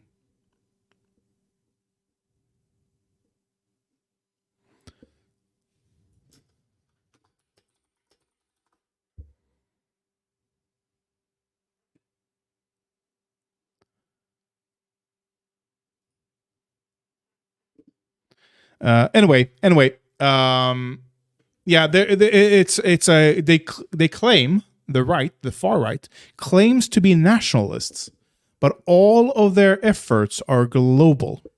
Look at Russia, claiming all they're doing is just being nationalist. They're just protecting their home country. They just want to strengthen Russia. How do they do that? By infiltrating and sowing discord and funding spies in all other countries. That's how to do it. Same with the far right in America. How do they do it? They fund it elsewhere. They go to Hungary. They go to Sweden. They go to I don't know it, but they go to Germany. They go to Italy. I can't confirm it, but it would surprise me quite a lot if they didn't. Succession is based on the Murdoch family. The family in the show run a network based for. Oh, really? Okay. You know what? I always forget. Me and my girlfriend's like, we need a show to watch together. I'm like, I need to remember Succession. There, I've written it down. I've written it. I'm gonna remember it. I am trying to overthrow TJ. TJ, come get it if you want it, okay? I remember. I've watched TJ, The Amazing Atheist, for a lot of years, like the OG years, OG years. I mean, OC years, original content. Back when he coined the anti-SJW era, I was there, I was watching it, and yeah, so I have amazing respect for him, but he's gonna have to come take it. You're an edgy atheist. I'm still an edgy atheist.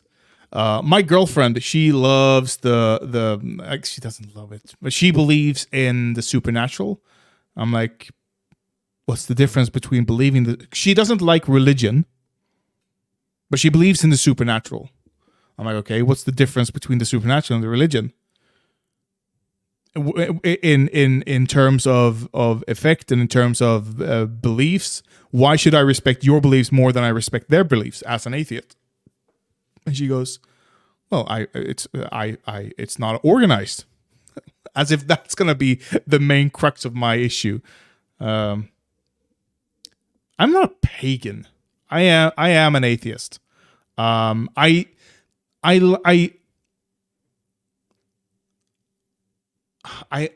don't want to overstate it.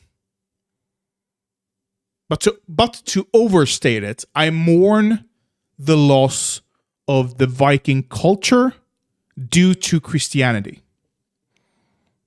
That is, I mourn the culture the Vikings lost due to Christianification of the North.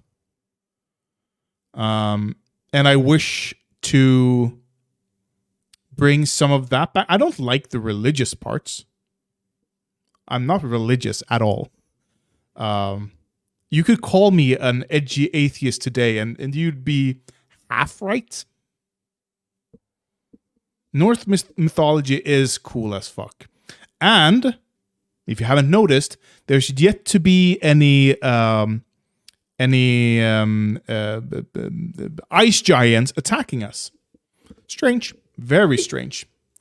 We have seen a lot of floods, on the other hand. I don't know what that is about.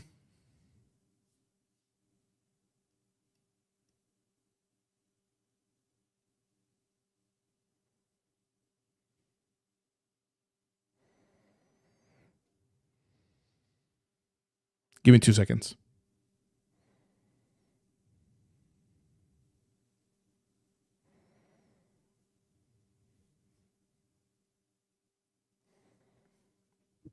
Okay.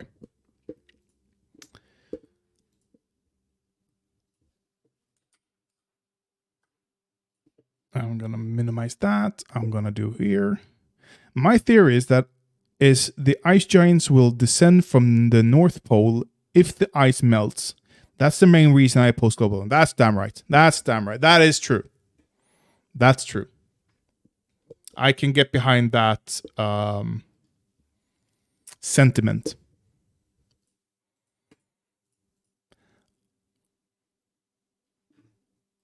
Let's just see here. Did I have anything else in my bookmarks that I want to look at?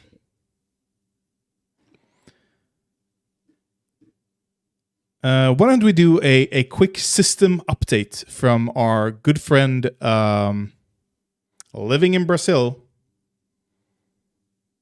whose name I am struggling to remember at the moment, but who cares? Also, if the sea level rises, Jörmungandr will be closer to us. Is that how that works? Like the meltdown of the right wing, which, oh my god, why can't I remember his name? I am so bad at names. Glenn Greenwald. The fall from grace of Glenn Greenwald is amazing. Like, just a few years ago, he had a fist fight on live television with an anti-gay politician, I believe. Glenn Greenwald fist fight. Here we go. E descobri que o Augusto vai estar aqui, eu não sabia disso. Eu disse tudo bem, porque eu gosto da banda, porque eu critico na minha carreira como jornalista, inclusive fazendo uma guerra com CIA, com o governo Obama, com o governo Reino Unido. Ele disse que um juiz de menores deveria investir com base nas filhas da nossa casa e voltar elas para o abrigo sem pai, sem mãe, sem família nenhuma. Você acredita isso? Essa é a prova de que o Brasil criou o faroeste brasileira, né? É quem tem que se explicar, é quem comete crimes que fica cobrando quem age honestamente. Ouçam o que eu disse, primeiro vocês vão perceber que ele ainda não sabe identificar ironias, não sabe identificar um ataque bem-humorado, e eu convido ele a provar em que momento eu pedi que Where's the fist fight? Give me the fist fight. Covarde. There we go. Você é um covarde. Você é um covarde. Você é um covarde. Eu vou falar porque você é um covarde. Você é um covarde, Augusto Nunes. Você é um covarde. Que isso? Calma. Parou. Que isso? É isso aí. Peraí, calma. Eu te mostro quem tem coragem física. Não, aí não. Eu te mostro quem tem. Peraí, vamos cortar. Cabide, pode cortar, vamos tocar uma música aqui. Não tem condição. Like, I have no idea what they're saying. Hello, Harald. I have no idea what they were saying, but I know that he was bad-mouthing gay marriage or something, I believe. So, and that was just 3 years ago. 3 years. And I remember at the time him still being a darling of the liberal and the left, the right still hating him, and I believe he still hated the right back then. But in 3 years, he has gone from hating the right to lamenting Tucker leaving Fox. His show is about little else than dissent, not from the establishment Democrats, but from the establishment Republicans. That is a fucking, like, right off the bat, that's a fucking lie. He is a charlatan. If someone, if someone is hating on, they're against war, okay? Let's just say I am against war and I want to bring peace to the world and all that. But I use 90% of my time on air to talk about how bad the Democrats are. to talk about how bad AOC is, to hate on immigrants, to hate on LGBTQ people. I am not anti-war. That is a cover. This is Glenn Greenwald here. Is what happens to you when all you're doing is being anti-establishment. Your mode of operandi is being anti-establishment. This is where you end up. And their ideology of endless war and militarism and corporatism. He not only expresses and advocates, but constantly airs the kind of dissent that left liberals in the United States falsely tell themselves they represent. There is no dissent, no dissidence in the mainstream left liberal wing of the Democratic Party thanks to Bernie Sanders and AOC. It exists only in the populist right among the people who were shaped by the Trump campaign, and it was anchored in the media by Tucker Carlson and his program at 8 p.m. And removing Tucker Carlson from the airwaves doesn't just mean that Fox... Oh, this guy wasn't just good. He was... I don't want to say amazing. Looking back at it, it was... But at the time, he was hailed as a fucking hero. Look at him now. Look at him now. He is... I don't want to be anti... I don't want to come off as homophobic here, but he's blowing Tucker Carlson. For what? For being tepidly against war? Wars he helped start? Fuck off. Fox is removing the most popular host in the history of cable news, though it does mean that. It means that they are removing from the air the only person on television, on mainstream television, who would air dissent on a huge number of crucial issues. As I said, Laura Ingraham does it as well now. Jesse Waters does it. Listen to that. He is just a standard fucking Republican at this point, isn't he?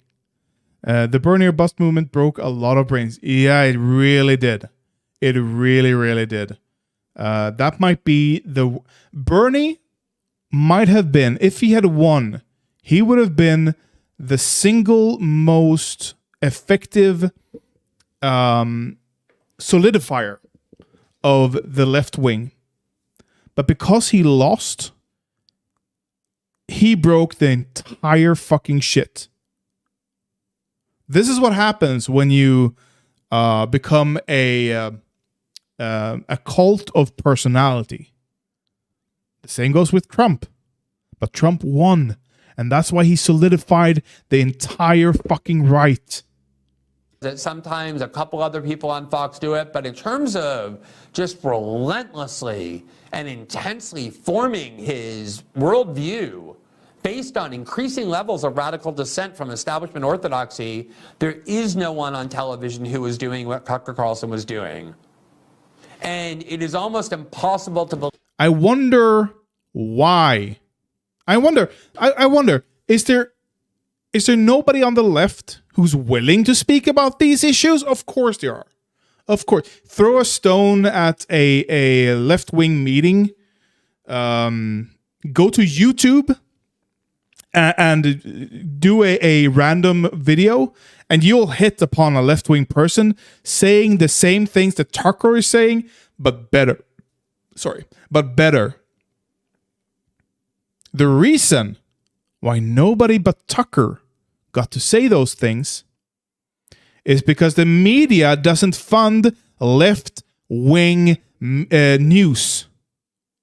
It's the leftist mafia, yeah. Any one of those would do a better job at the things that Glenn Greenwald thinks Tucker Carlson is such an invaluable resource for. Any one of those, without hating on immigrants, without causing mistrust in voting, or mistrust in democracy. Any one of those. But why doesn't the media fund them? I wonder. Why is there so much money to be had on the right, but not the left? Could it be that the left doesn't work well with billionaires? Those that fund the media? I wonder. Oh, it's so hard to figure out. Oh, no, can't be that. Can't be that they would actually threaten the system. No. Tucker Carlson is a 1 in a million person, okay? He is the only one that could do this. Only one. Sorry. Believe that didn't play a major factor in why he's gone. No, it doesn't. He lost his company $700 million. And he doesn't bring in any money at all. And he badmouths the leadership. He badmouths everybody. He is not fun to work with, I assume. His show... Shut up.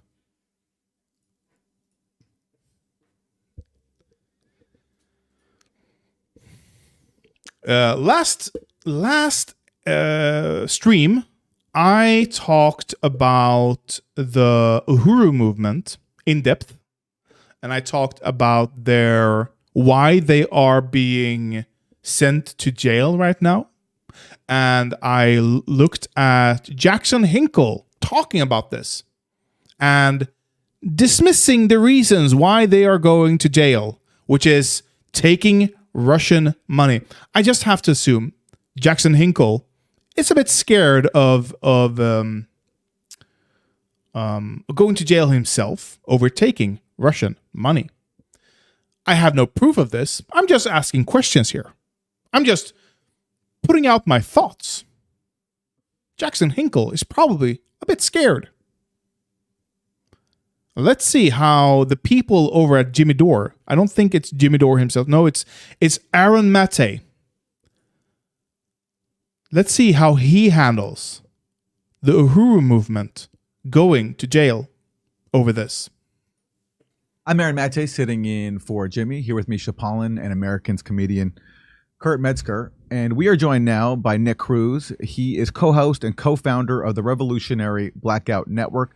Nick, welcome back to the Jimmy Dore Show. Oh, socialist MMA. What a lol cow. Socialist MMA. This guy is such a lol cow.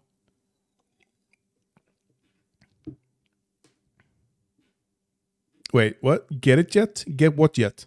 Shout out to my fellow radicals in the United States who believe crazy. Bro, we do not claim you. Like, you betrayed the railroad workers. Okay. We do not claim you. You don't get to claim someone like that. Come on, give me... that boy, Bernie Sanders, couldn't wait to endorse Biden and kill Marianne Williamson's campaign. He is...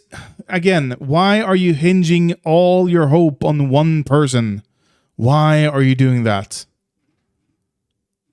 Okay, it's just going to be bad-mouthing shit. Okay, he's a lol cow. Hey, what's poppin', my friends? Good to see you. So here is the announcement from the Justice Department.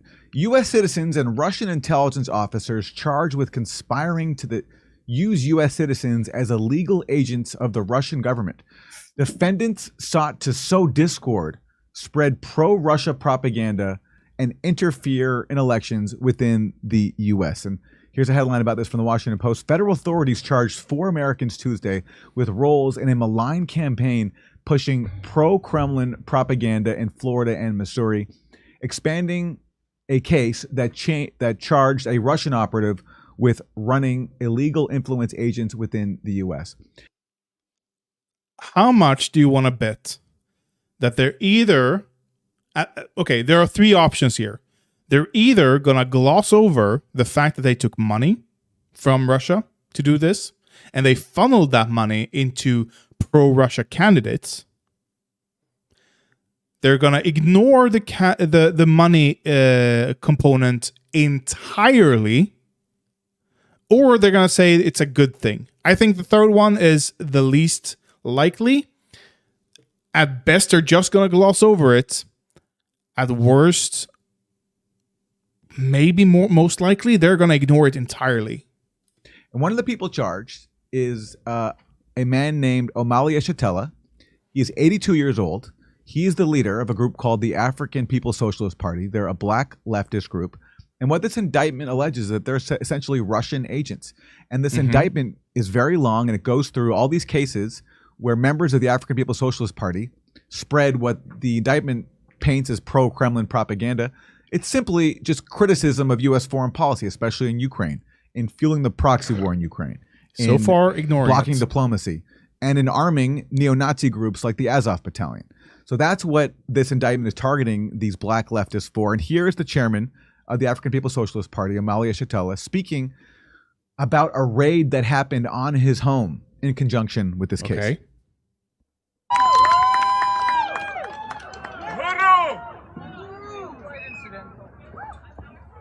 Uhuru! As it has been said, my name Look at the... Oh, my God. Such a fucking LARPer. Omali Yeshitela. I'm chairman of the African People's Socialist Party and chairman of the Black is Back Coalition for Social Justice, Peace, and Reparations. On July 29th, at 5 o'clock in the morning, pre-dawn, an army of assault weapons toting, camouflage wearing military forces identifying themselves as the FBI attacked my home. The hobo is apparently the leader of the Huru movement. Apparently. The chairman, I think they call him. They use flashbang grenades, armored vehicles. They threatened my life and threatened my wife. They used drones. This was in St. Louis, Missouri, the most economically depressed sector of that city. At the same time, on the white... Oh, like, again, we went over that in the last stream, and I put out a video on it even.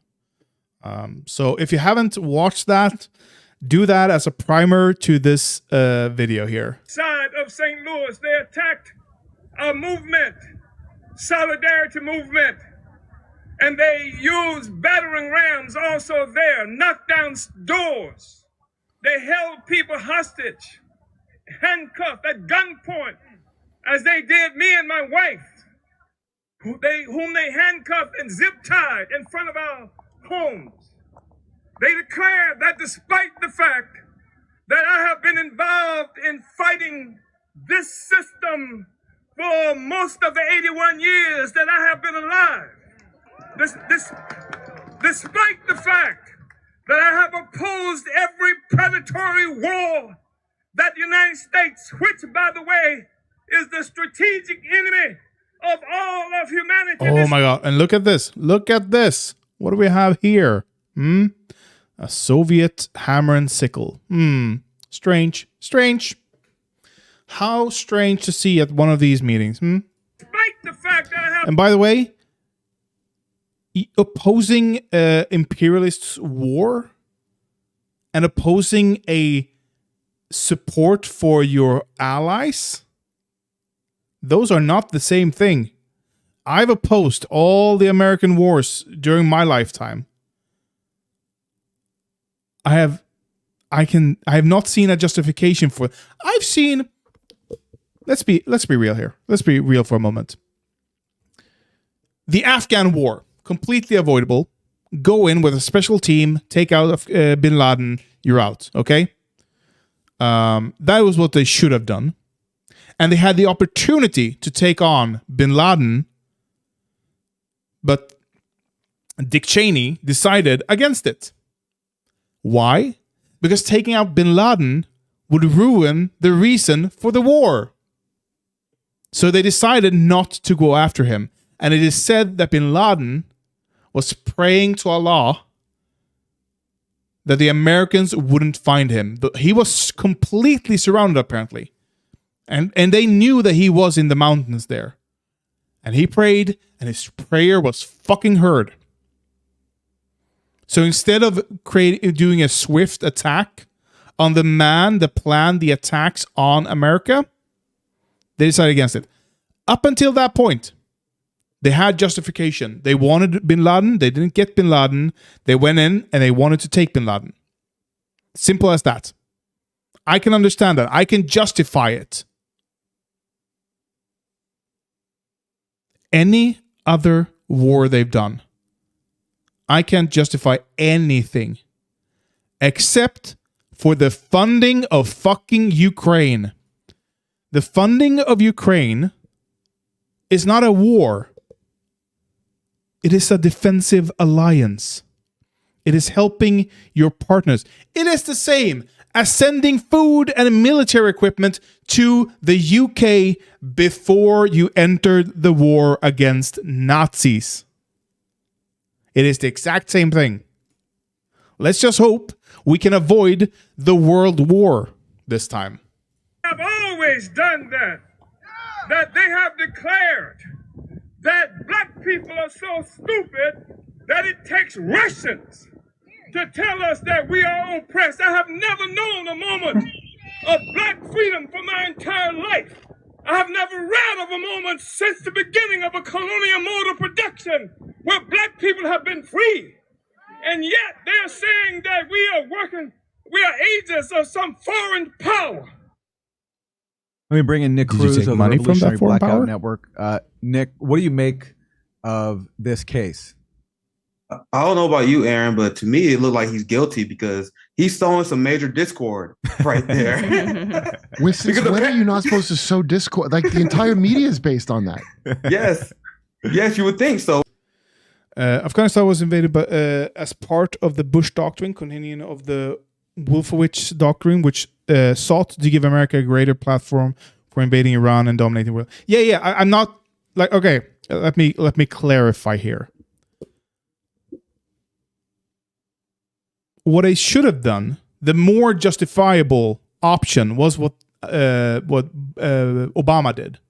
Go in with a special operation, a small group of people targeting bin Laden's compound. I don't know if he lived in a compound back then or not. I've seen videos of him in the mountains, whatever. That's what they should have done. Of course they didn't, because they didn't want to get bin Laden. Bin Laden was a svepskäl, just a justification, just a hand-waving justification to go in, of course. What I'm saying is, going after bin Laden is a justified justification. Everything else they did is unjustified. Iran was never invaded, so the Afghanistan war just kind of fizzled out. Yeah. Until Chad Biden withdrew. So based on the charge, based on what they said, man, he's sowing discord, so I guess he has to go to prison. So in all seriousness, you warned about this, Aaron, and I was warning my friends about Russiagate. That was before I had a platform, because to me, it was always obvious what the state planned to do with this power. This is not anything new. This is a long-term tradition. This is why I believe that the liberals and the Democratic establishment is extremely dangerous to Black lives. Because okay, let's not have a NATO discussion at the moment. Let's not have it at the moment. I support joining NATO, but yeah, of course, Libya is a shit show. Because how did they get the state power and the political capital to do this? They said, well, you have Trump supporters who are friendly with Russia, so we're going to use the state to crack down on them. And then after manufacturing... There's no talk at the moment. We've seen half this video. There's still not a mention of monetary, financial support to the Huru movement. Consent and getting a political capital by saying they're going to go after white supremacists, domestic terrorists, or other criminals. They then take state power and crack down on workers, Black people, indigenous people. That is a long-term trend. I remember after January 6th, where all the liberals lost their mind, Many people in the Bernie left see that? I was a part of when I worked on the campaign. Such a fucking lol cow. Yeah, he worked on Bernie's campaign. Of course he did. Yeah, Jan 6, where liberals lost their mind. No, we didn't. What? There was a fucking attack on democracy on January 6th. What the fuck are you talking about? And they excommunicated me because I was laughing and saying January 6th was a joke. And this was a obvious power grab. You know what else was a joke? Hitler's first coup attempt. Beer hall putsch was a fucking joke in Germany. I don't know if every coup starts this way, but it looks like every Nazi coup starts this way at least. Grab by the Democratic Party. And guess what the Capitol Police did about literally 1 week later after the Democratic Party gave them unprecedented spying powers? They used that to spy on indigenous people who was protesting Line 3. You had all these oil companies that wanted to drill on indigenous land. So are they not going to mention the money at all? I can't listen to this guy. As someone who attended communist training school, Boogeyman in the state is not new, but it's still bone chilling to see that they are going this far with it. And what do you make of the indictment basically trying to criminalize not just dissent, but just factual information? So, for example, this long indictment of these activists, it talks about how they said things like the U.S. is fueling a proxy war in Ukraine, is blocking diplomacy, that the U.S. is supporting a military that has neo-Nazis incorporated into its armed forces. These are all true things. And regardless whether they're true or not, it's not criminal to have a dissenting opinion. But basically, according to the message of this indictment, is that, yeah, if you have a dissenting opinion on this, if you're vocal about it, you will get charged. Yeah, Nothing. Yeah. Okay. They're just gonna lie about it. Let's go to transcript. Cash. No. Finance. Nope. Nothing. They don't mention the money at all, because of course they don't. That breaks the whole narrative. Screen Dream, that's perfectly valid. I can completely understand why anyone wouldn't want to join NATO. Absolutely. I've been talking about joining NATO for 10 years, probably. I think it's been a good idea. Here's the thing. If we disband NATO, tomorrow we're just going to have something else. You know? It's just going to be... I want to see reforms within NATO, of course. I want to see absolutely a reform towards forced democracy. Like, no nation can be in NATO that isn't a democracy, period. I want to see some changes to how the Article 5 can be invoked and stuff like that, probably. Because that was what they used to attack Libya, I believe. They claimed, oh, Libya attacked us and therefore we have to do shit. But in the end, the point of NATO is to be a defensive alliance, to join together the armies of a lot of nations to fight off invading armies. We wouldn't have the Baltic states wouldn't exist today if it wasn't for NATO. I know that. I just think it's better to be part of NATO than to not be at this point, especially. But on the other hand, you know what? I don't think Russia is gonna attempt to invade Sweden in a long time. In a long time. Our technology is so superior to anything they have, and their superior technology that they did have is all gone in Ukraine at the moment. It's going to take them years to add up. So I don't think we have to be scared of Russia at the moment. I think Ukraine showed us that even a much smaller nation, as long as you have the morale, you're going to do just fine against Russia. Though I would be afraid of our heritage in Gotland being completely destroyed, and I don't want to see that. So, yeah.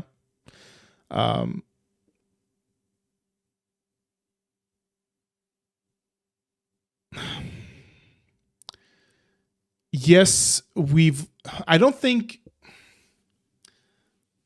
the only mess we've landed in Turkey is not being able to join.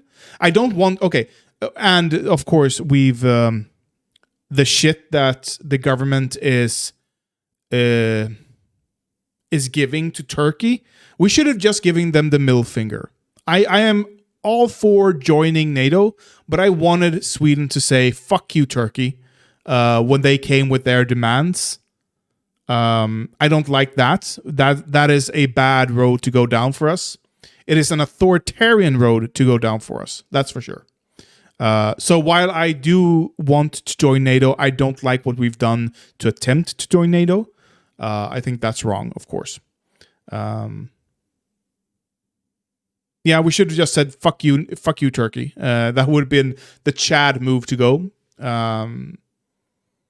And honestly, I've seen some people say okay, we have bargaining chips. We have amazing bargaining chips in our military technology. Hey, NATO, you want to be able to use our technology? You want to be able to reproduce our tanks or our submarines or our stuff like that? You want to be able to buy the rights to reproduce them? Let us join NATO, fuckface. And this is the dude that scared off Marianne Williamson. I don't think he's the dude that scared them off, but he was on the call that scared Marianne Williamson off. No, we need their approval to join NATO, and that's why we're kowtowing to their demands. But no, fuck Turkey. They can rot in hell for all I care.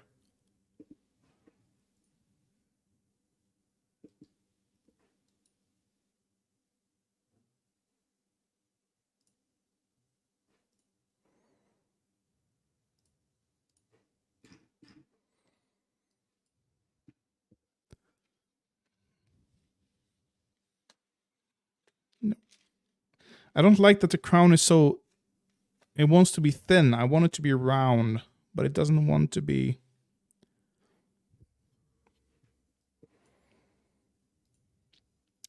But okay, that's enough NATO talk. We can have that infighting domestically.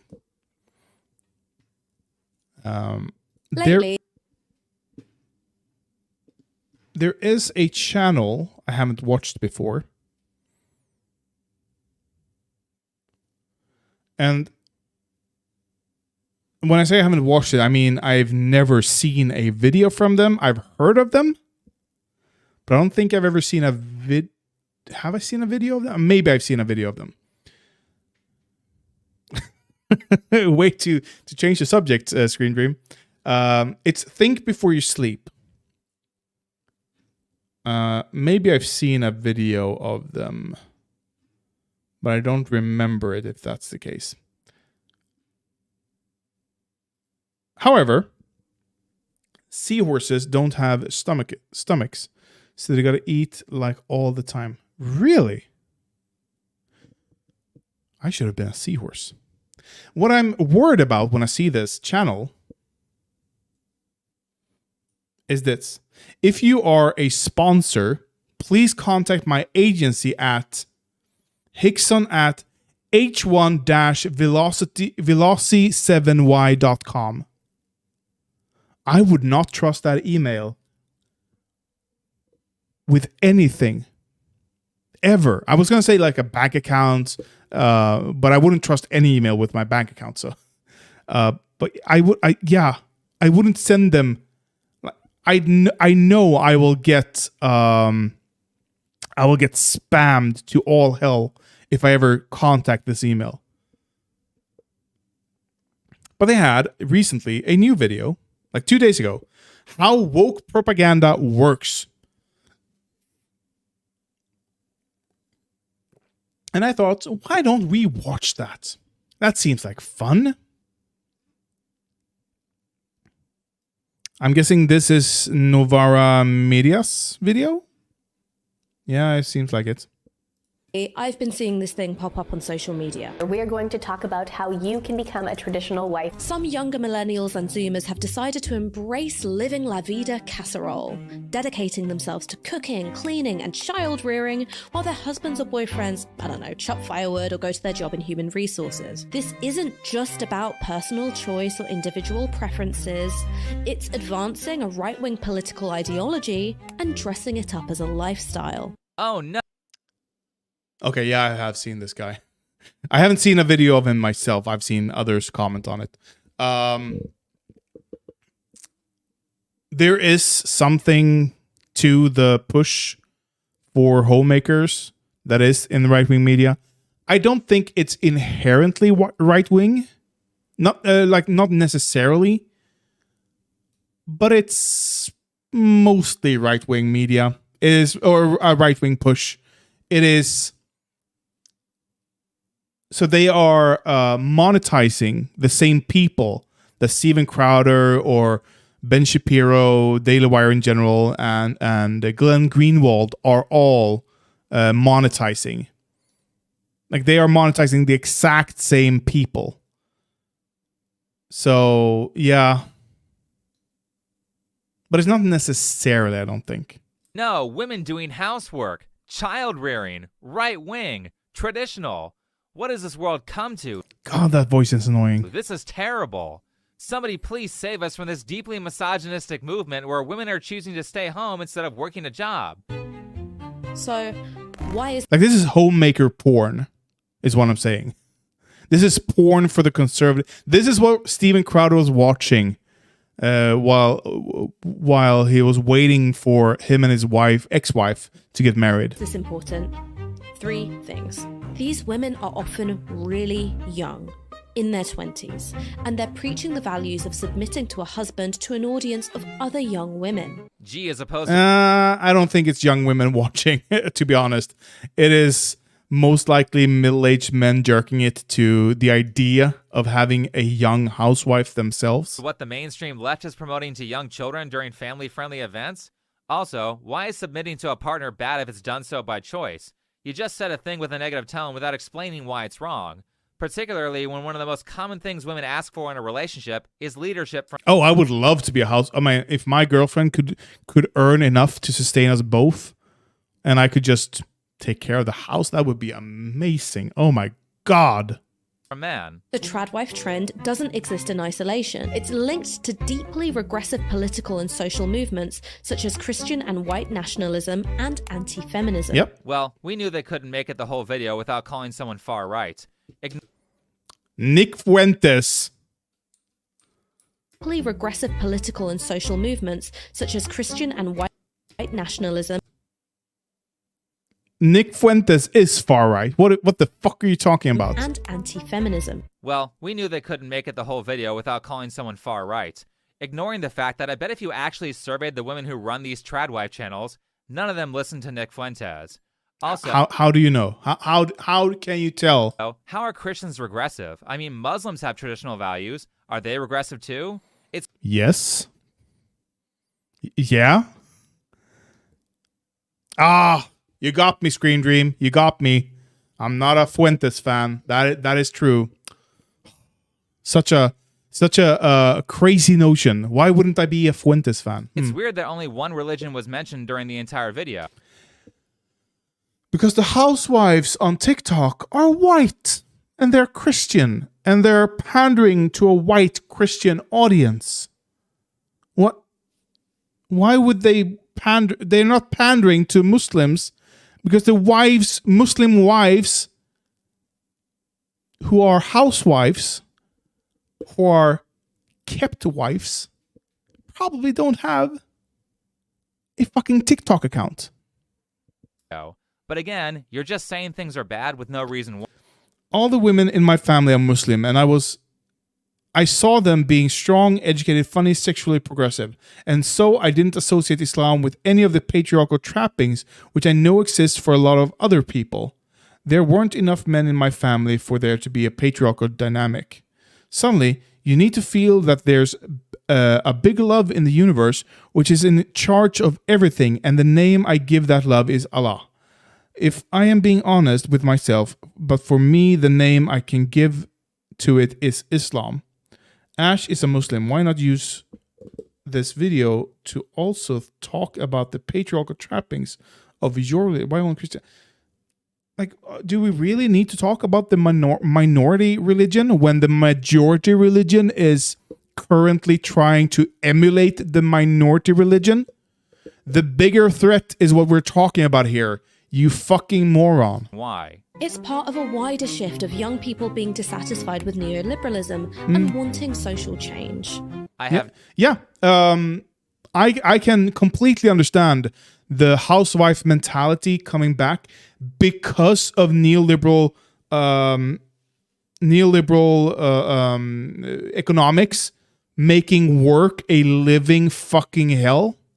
I can completely see those two being connected, 100%. I have no idea what she just said, so I'm going to go by what the red highlighted text says. A misguided expression of the desire for social change. Again, just one little example of what you're talking about to show why the trend is bad. I understand that this is like an outline. She said the example. The neoliberal economics making work a fucking hellscape is the example.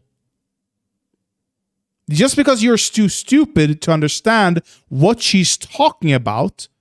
Have you never worked in an office job? Have you never worked a job where you're being grinded to a pulp every fucking day for minimum wage and very little in overtime pay? Of course he hasn't. Of course, I'm sure this guy is just some middle class kid who bought a microphone and started pandering to the right wing. I am sure of it. Of your speech, but at least give me a teaser so if I only watch the intro, I know why this is bad, as opposed to only knowing that this is bad. Surely between calling your opponents far-right extremists and all that expensive and fancy editing, you can afford to do that. But or she's setting up the examples later on. She's like, this is what we're going to talk about, and later on comes the examples. Why does the intro have to be self-explanatory? But maybe it's not the purpose of a media outlet that clearly bleeds money to be honest about their portrayal of info. Clearly. And when I say bleeds money, I mean that this 300K sub channel called Novara Media has trouble hitting 50K views on an average video, yet somehow is able to afford a staff of multiple pundits, editors, expensive equipment, and a studio. With all these expenses, there is no way this channel makes money, so clearly someone is paying for this information to be spread. So I did some digging. What is Novara Media? Who is this presenter, Ash Sarkar?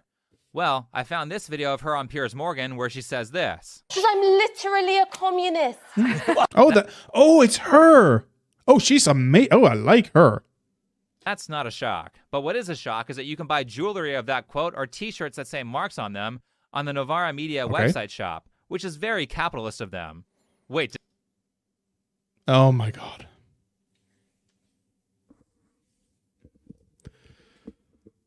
Oh my God. He's not going to make that argument. He's going to make that argument, isn't he? Did that jewelry page say topple and burn? Yep, it did. You can't make this stuff up. A group of communists literally partnered with a company called Topple and Burn, which really just signifies the sort of violent behavior that communists are known for. This stuff is just right in your face.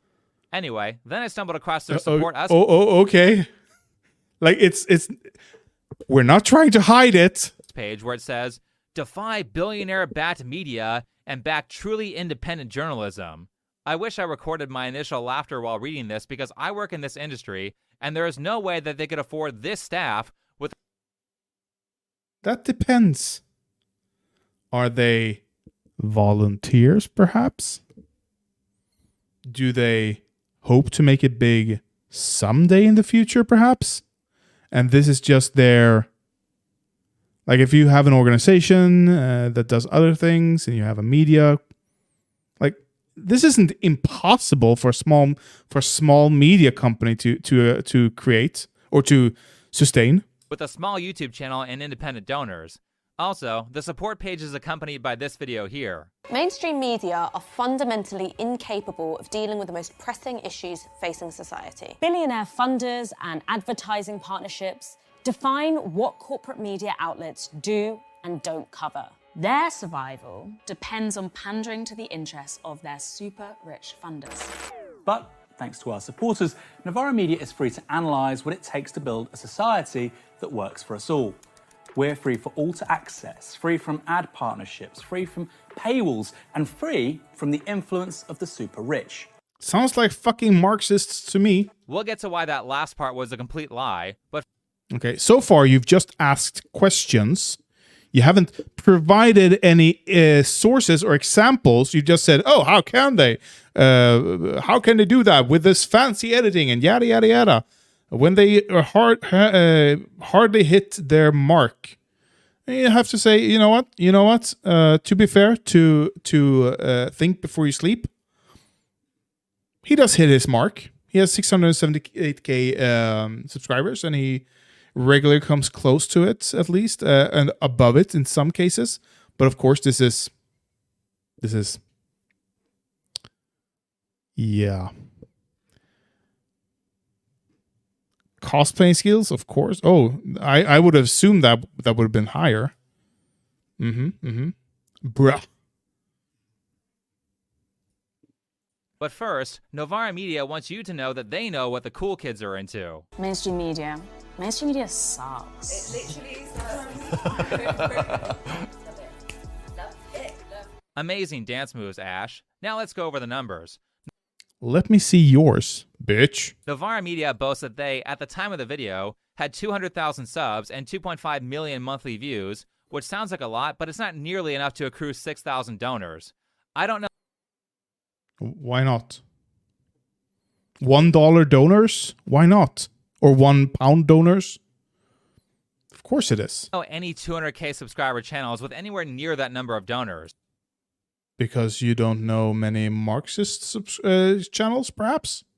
I get like double their monthly views. I have promoted donations in the past on many videos, and I don't even have 200 monthly supporters between Patreon and Subscribestar. Sounds like a fucking skill issue, my man. So who gave them the exposure to get thousands of donors? You would need monthly views at least in the tens of millions to get that. And again, I stress this part because there is no way this channel pays for itself on YouTube ad revenue. As someone who is in the industry, I know that the editing alone for this Tradwife video they made cost at least 5 to 10 times what the video produced in ad rev on the How can you know that? less than 100,000 views that it got. Here's where things get more interesting. Wait. So you're just gonna assert it, and I'm just gonna have to trust you that you're telling me the truth. Is that it? No example, no proof, no nothing. I went to this website here and found that Novara Media partners with a group called the Media Fund, who also partners with a group called Open Democracy.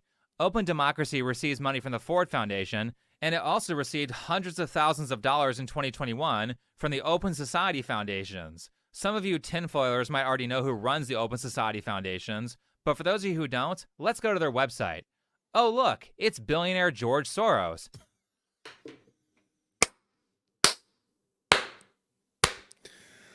Of course, George Soros. Can't he just die? Modern medicine has been a mistake. Modern medicine has been the biggest mistake that we've ever made. Fucking let the old geezers die, please. I swear when you study this stuff enough, it feels like all paths eventually lead to George Soros. We're free for... Not a dog whistle, I assume. Not a dog whistle, right? All to access, free from ad partnerships, free from paywalls, and free from the influence of the super rich. The founder of Novara Media, this guy here, Aaron Bastani, has also written for the George Soros-funded Open Democracy, and Novara Media did a podcast with Open Democracy's founder as well. So, remember Tilpood said, it's not my fault, it's theirs when talking about girls and not being able to pick up girls? Yeah. I mean, yeah.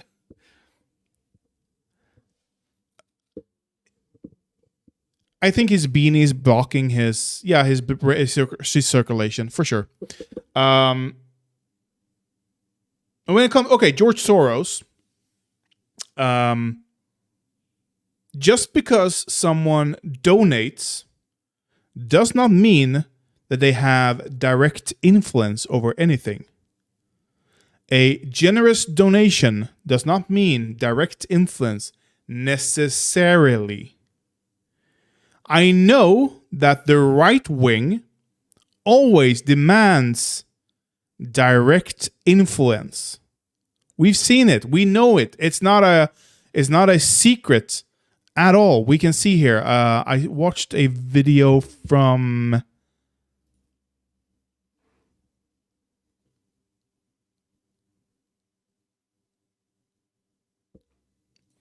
give me a second. What's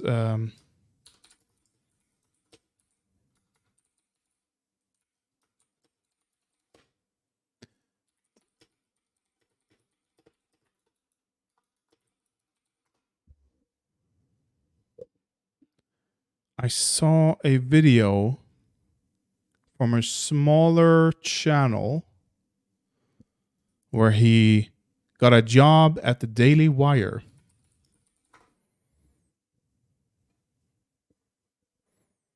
No.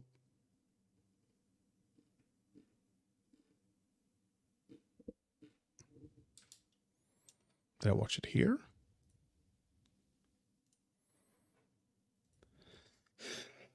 Nope.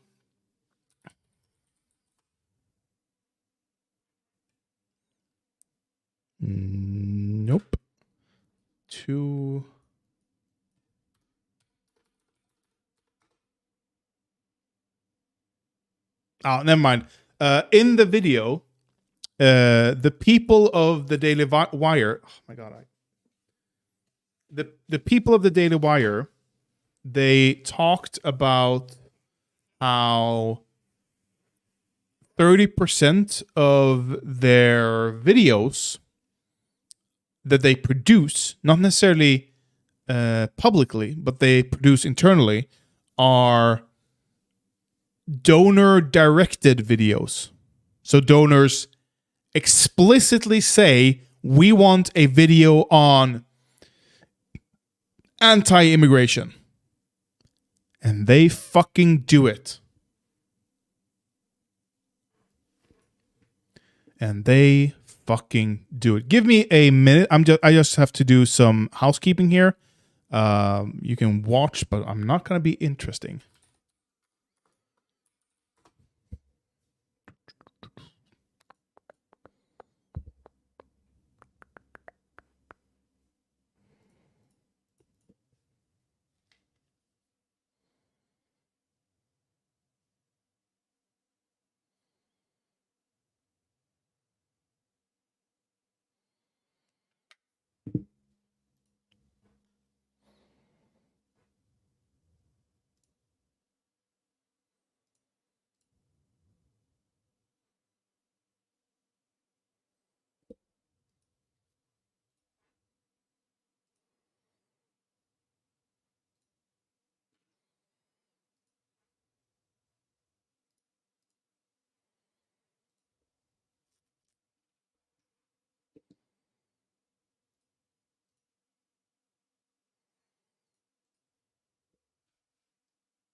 Okay.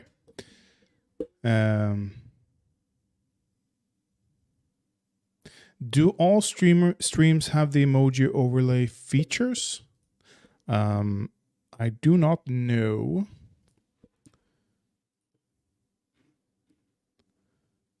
I can probably look into that. Ooh, I can start a poll. Interesting. I haven't seen that. I can probably look into that for next stream if you want some personalized. I can't promise anything though because I don't know, and I am a lazy boy after all. There's a lot of I'll look into it, and probably they have they've added emojis to compete with Twitch on that. They've done a lot lately to compete with Twitch, so probably. Anyway, we're gonna rewind 10 seconds to not miss anything. Media, this guy here, Aaron Bastani, has also written for the George Soros-funded Open Democracy, and Novara Media did a podcast with Open Democracy's founder as well. So who exactly is funding you again? Also, according to the He never said. Listen to what he said. Listen here. dollars and twitters with the stress reporters in a case at the time. We'll get to why that last part was for us all. Pandering to the interests of their super rich funders. But thanks to our supporters, Novara Media is free to analyze what it takes to build a society that works for us all. Okay, you know what? That can be. I can see how that's misleading. Novara Media, novaramedia.com. Yeah, it's. I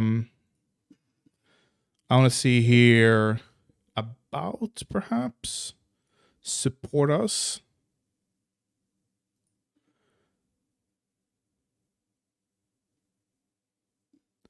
Do they lie about being backed by, like, what is it, 3 rungs down? Novara Media became partner of the Media Fund. Can we find anything about the Media Fund here? The Media Fund.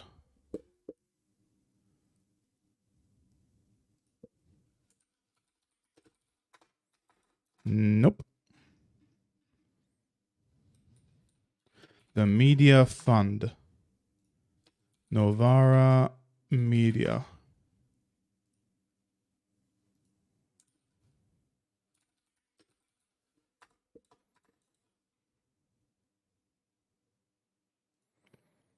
The Media Fund offers democratic alternative to billionaire press owners and BBC.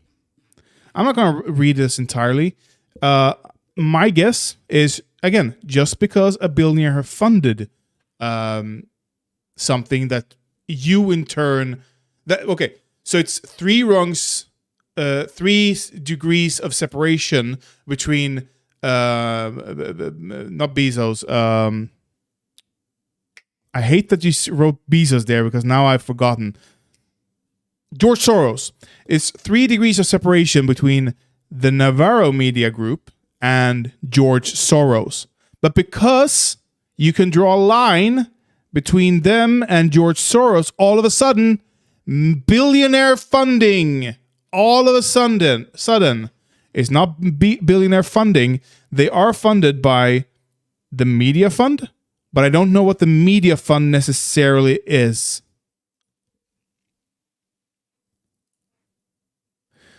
$527 groups active in U.S. politics support the Democrat John Kerry campaign for president. This does not seem like the same thing.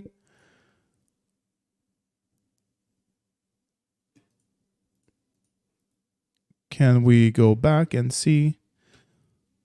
But this was the only mention of the Media Fund. So we have Navarro. No. So maybe they're not partnered anymore, perhaps? It's possible.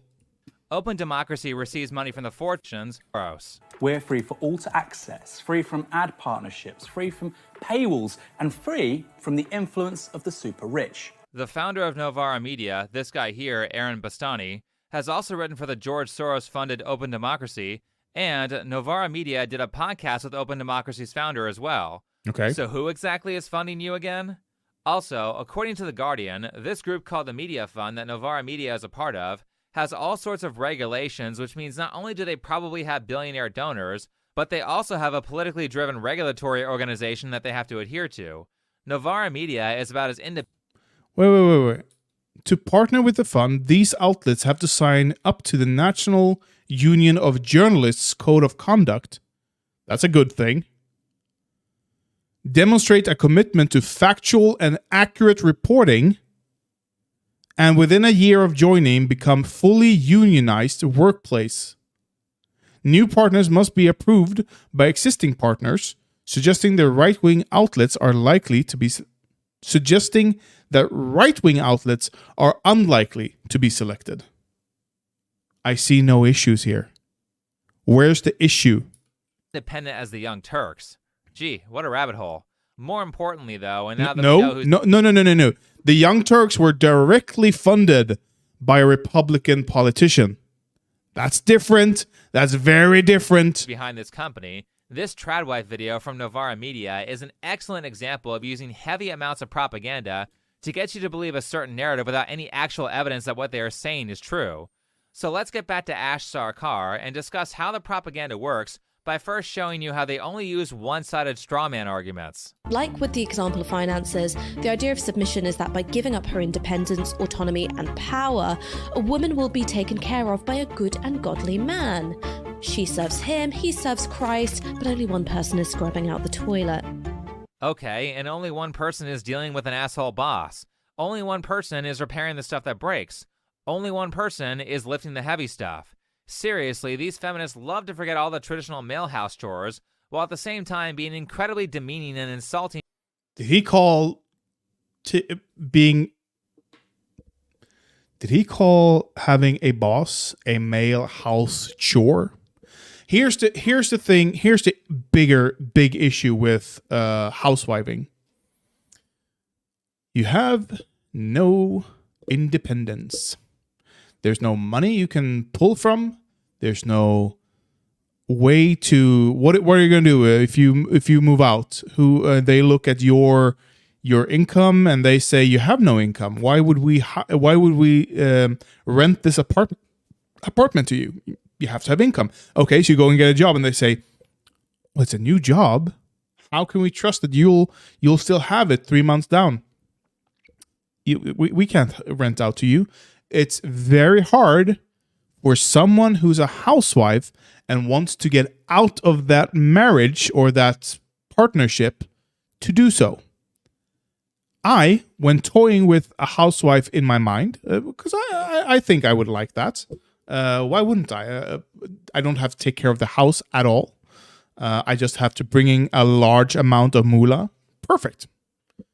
Would I like to do the jobs that bring in a lot of amount of moolah? Of course, depending on the job. But yeah, there are a few jobs that I would love to do that would bring in a lot of money. However, in the times that I've toyed with this concept of having a housewife, I've come to that realization that, hey, the woman is going to be kind of stuck in the relationship, and that's not good. So I've also realized that I would have to put in, I don't know if half of my income into her bank account. Like after we paid off all the bills and all the mortgages and all that stuff, half my income was going to have to go to her bank account that she can do whatever she wants with. Because otherwise, she has zero, and I mean zero, independence. Hey, husband, I want to go to the store and I want to buy something just for me. Can I have some money for that? No, fuck that. You have your own money. I've given it to you already. To men in their portrayals. And look, I'm not saying there's anything inherently degrading about being a mum. See? Nice meals. I like cooking elaborate dinners. For that matter, my boyfriend does too. Now you might say it's just a coincidence that she talks about how she can make complex meals while making her boyfriend look stupid. Okay, I'm not going to watch this entire video because, oh my God, is he boring to listen to. I'm going to give it 5 more minutes and see if he says anything interesting. They aren't intentionally trying to make men look bad here. Millennials and Zoomers have decided to embrace living La Vida casserole, dedicating themselves to cooking, cleaning, and child rearing while their husbands or boyfriends, I don't know, chop firewood or go to their job in human resources. Women have to work an arduous day of staying inside in a climate-controlled environment while men do something stupid like chop wood or go to their job in human resources? What the hell?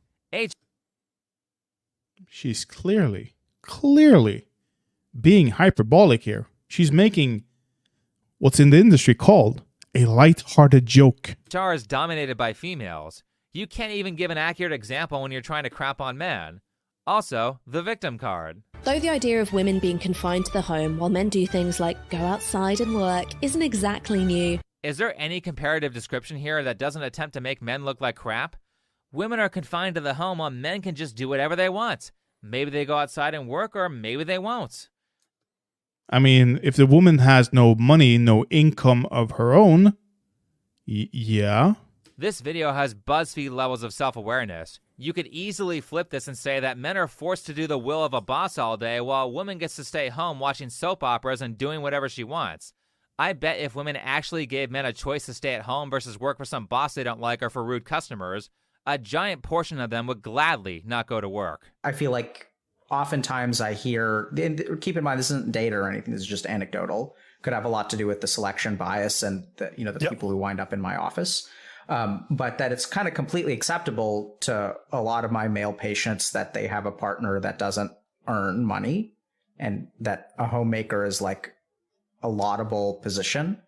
But women that I have as patients don't really feel the same way. They're actually very few. Yes, as far as I can see, including the many examples of women's testimony that I provided on this channel. But he gave you the reasoning why that might be. Selection bias. The reason that house husbands are almost non-existent is because women generally don't want a man who stays home. They want a guy who makes more money than they do, whether they are politically on the left or the right. This is all compounded by another one-sided... That is true. Women in general, you don't hear a lot of flight attendants, male flight attendants, or male plumbers, or male clerks getting a rich wife who will take care of them. You don't hear a lot of those. They do exist, I am sure of that, but you don't hear a lot of them. That is a societal issue. We need equality among the sexes, and that includes women taking poorer husbands. We've seen this with divorces. Women going through divorce, richer women going through divorce, now having to pay their husbands. Here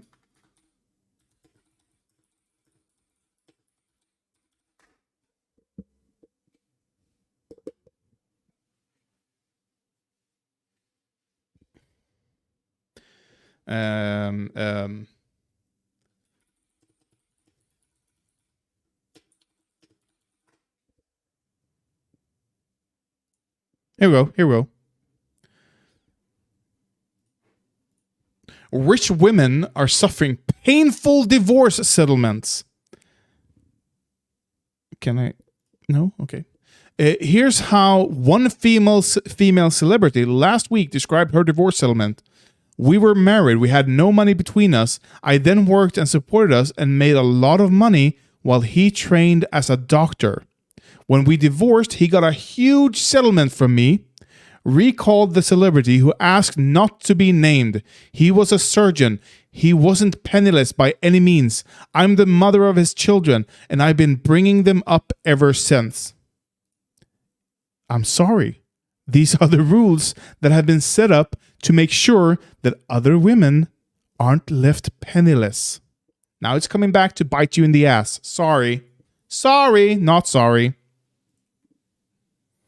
But the point is, society is going to change. That includes women taking on, because, okay, fuck this video. It's boring.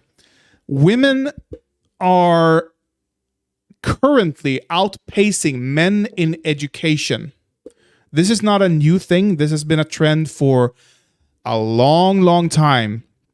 and feminists have been up in arms. And this is why, one of the reasons why I don't call myself a feminist.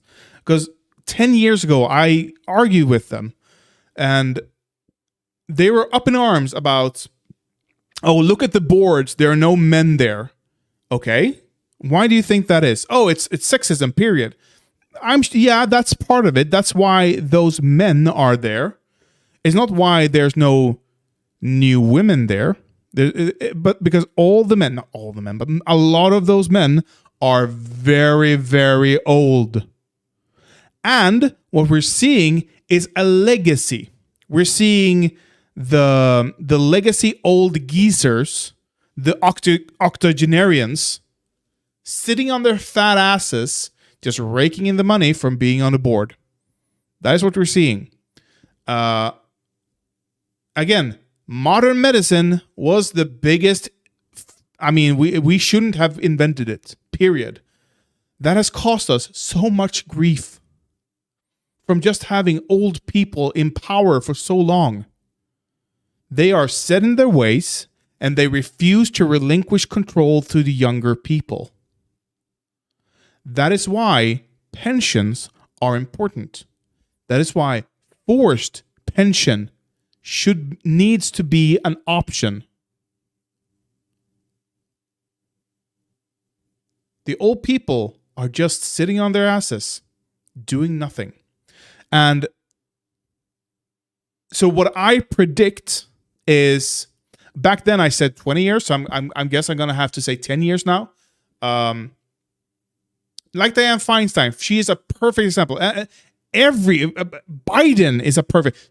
Donald Trump is a perfect example of this. I said back then 20 years, so I'm going to have to say 10 years by now. And I think that's going to be accurate. In 10 years, the idea that Feinstein, Trump, Biden, that all three are going to be alive. At tops, one of them are. But probably based on how he's eating, at least, Trump is going to die very soon. But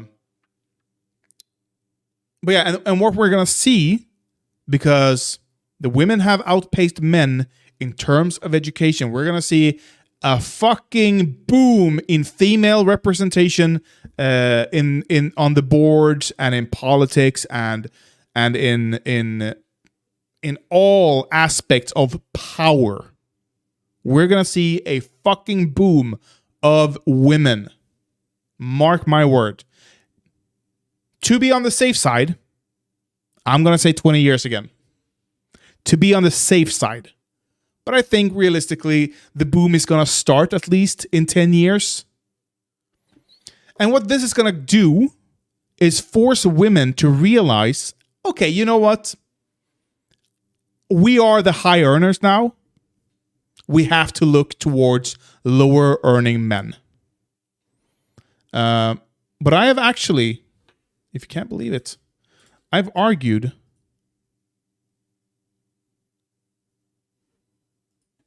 for all this time that a big issue at the moment in education is boys lagging behind girls. That is a big issue.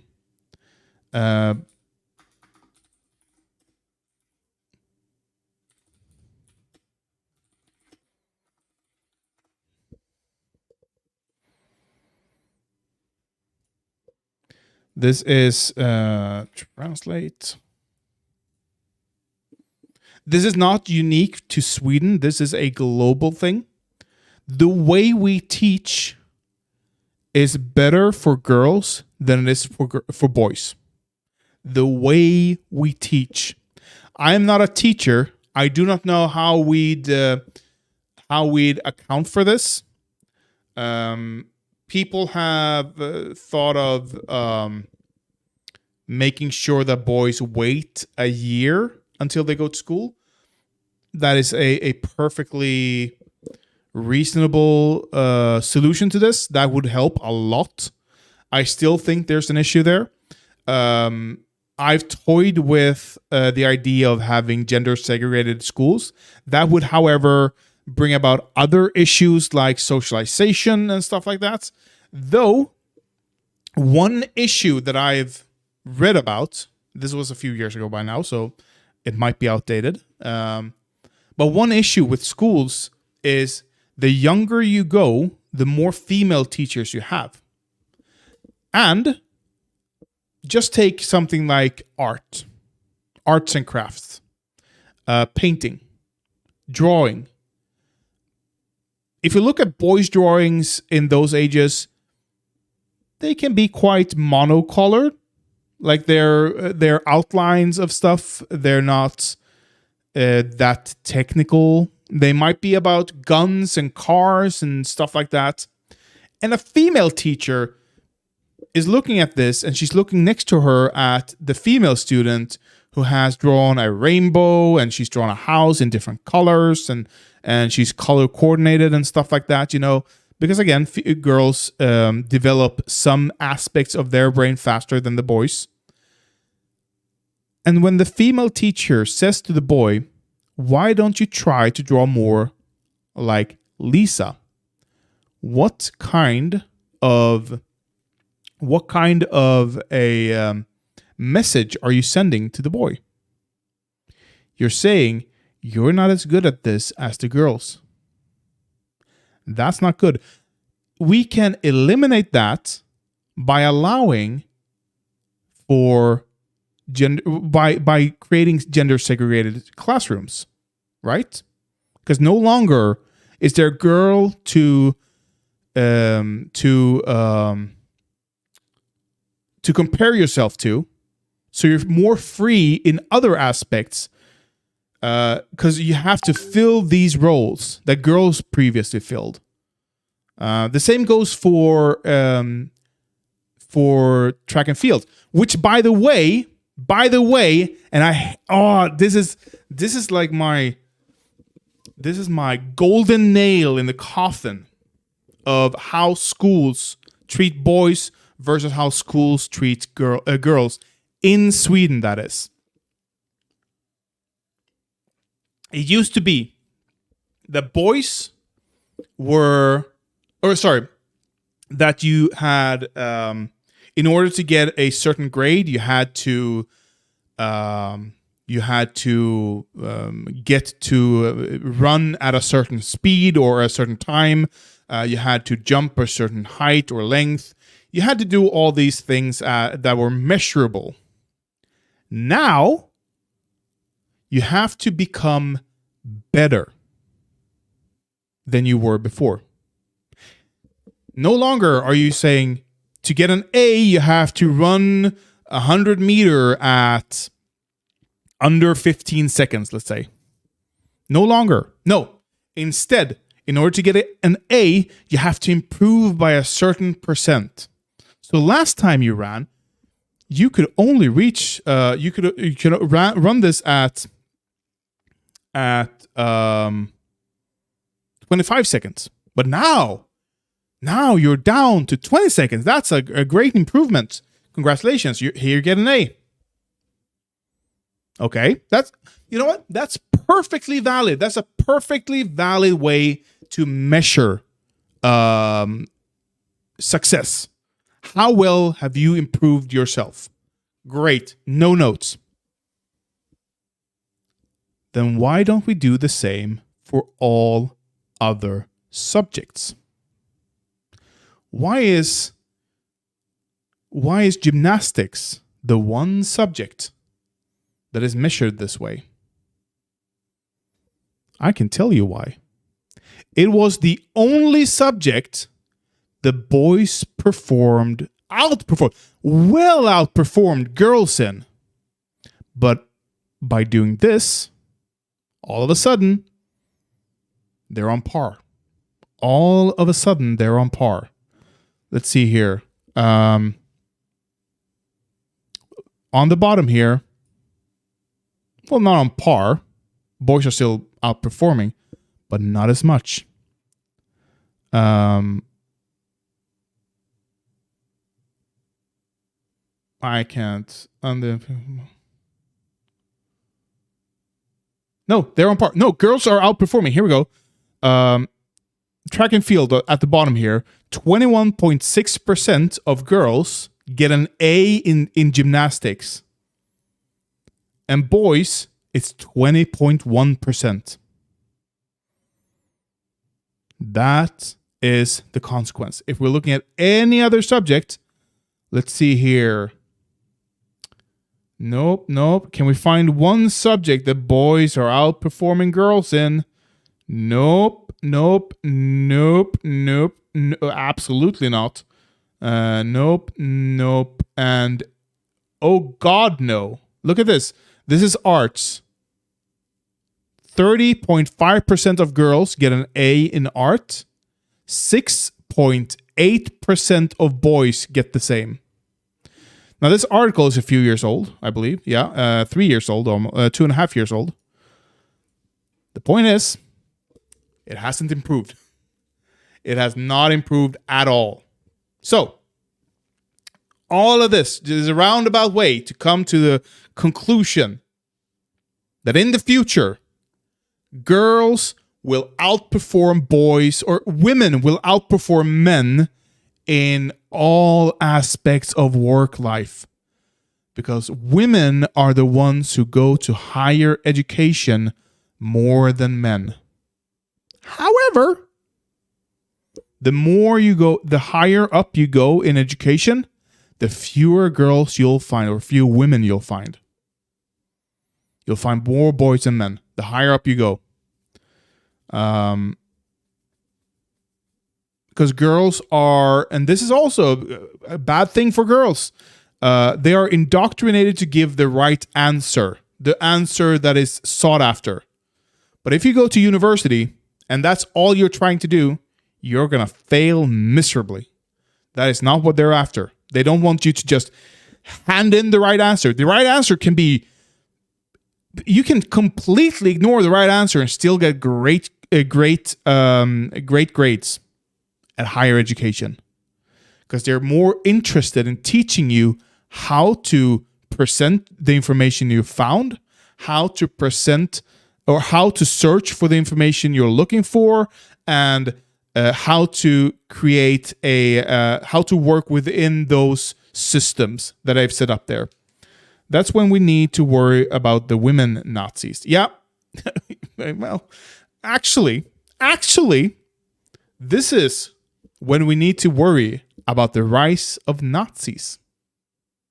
When girls outperform boys, and we've seen this, we're seeing it currently, boys don't have any future prospect, and boys without future prospect is a fucking terrifying notion. They are a dry powder waiting for a match.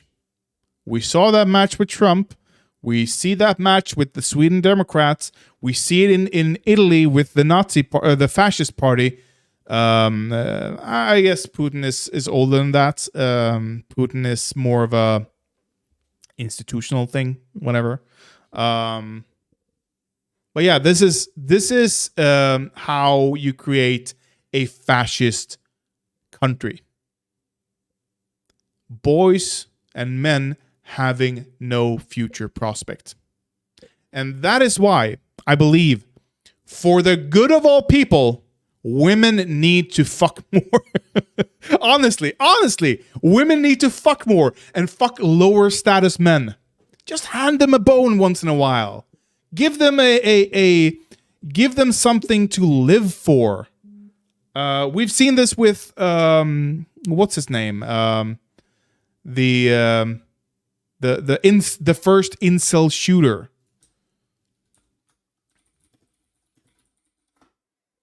Elliot Rodger. We've seen this with Elliot Rodger. If he had just gotten laid once, he might not have been he might not have gotten out to murder anyone. You know, that's all he wanted. Just a taste of the pussy. You know. But I understand why they won't. Trust me, I understand why they won't. If you can have higher quality dick, why would you ever lower yourself to lower quality dick, you know?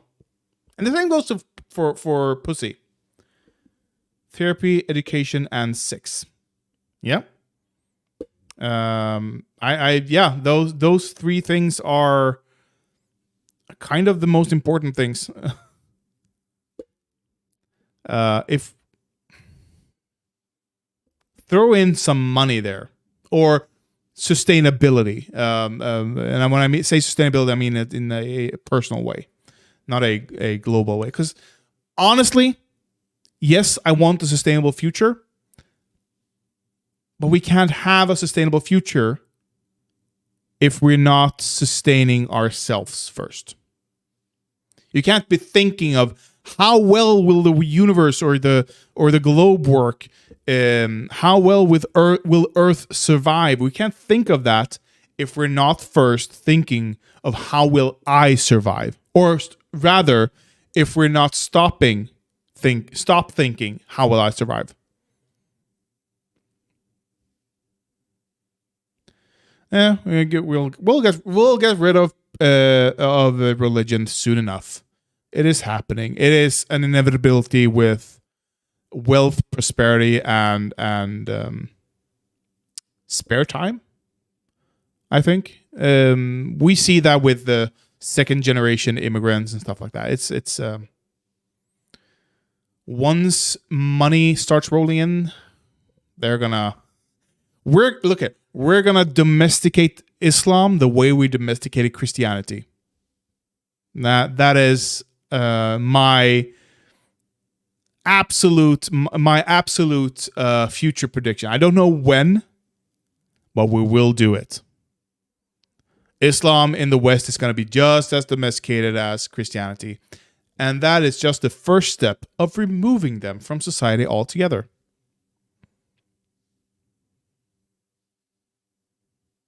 Stalker Gamma.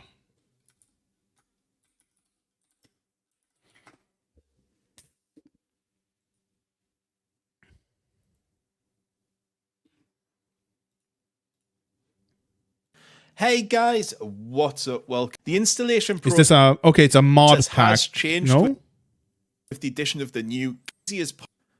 I don't want to install it.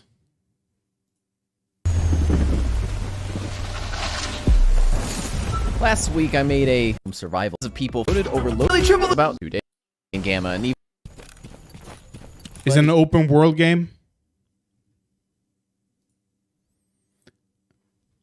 It's put together by a modder. Okay. Yeah, okay, it's an open world game.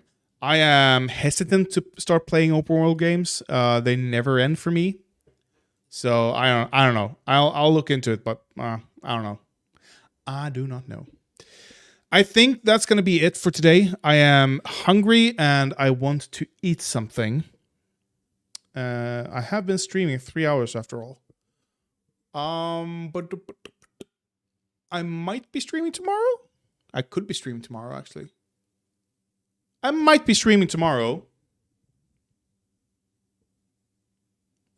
I've never heard of him. If I don't stream tomorrow, I'll probably be streaming on Monday, but I'll try to stream tomorrow.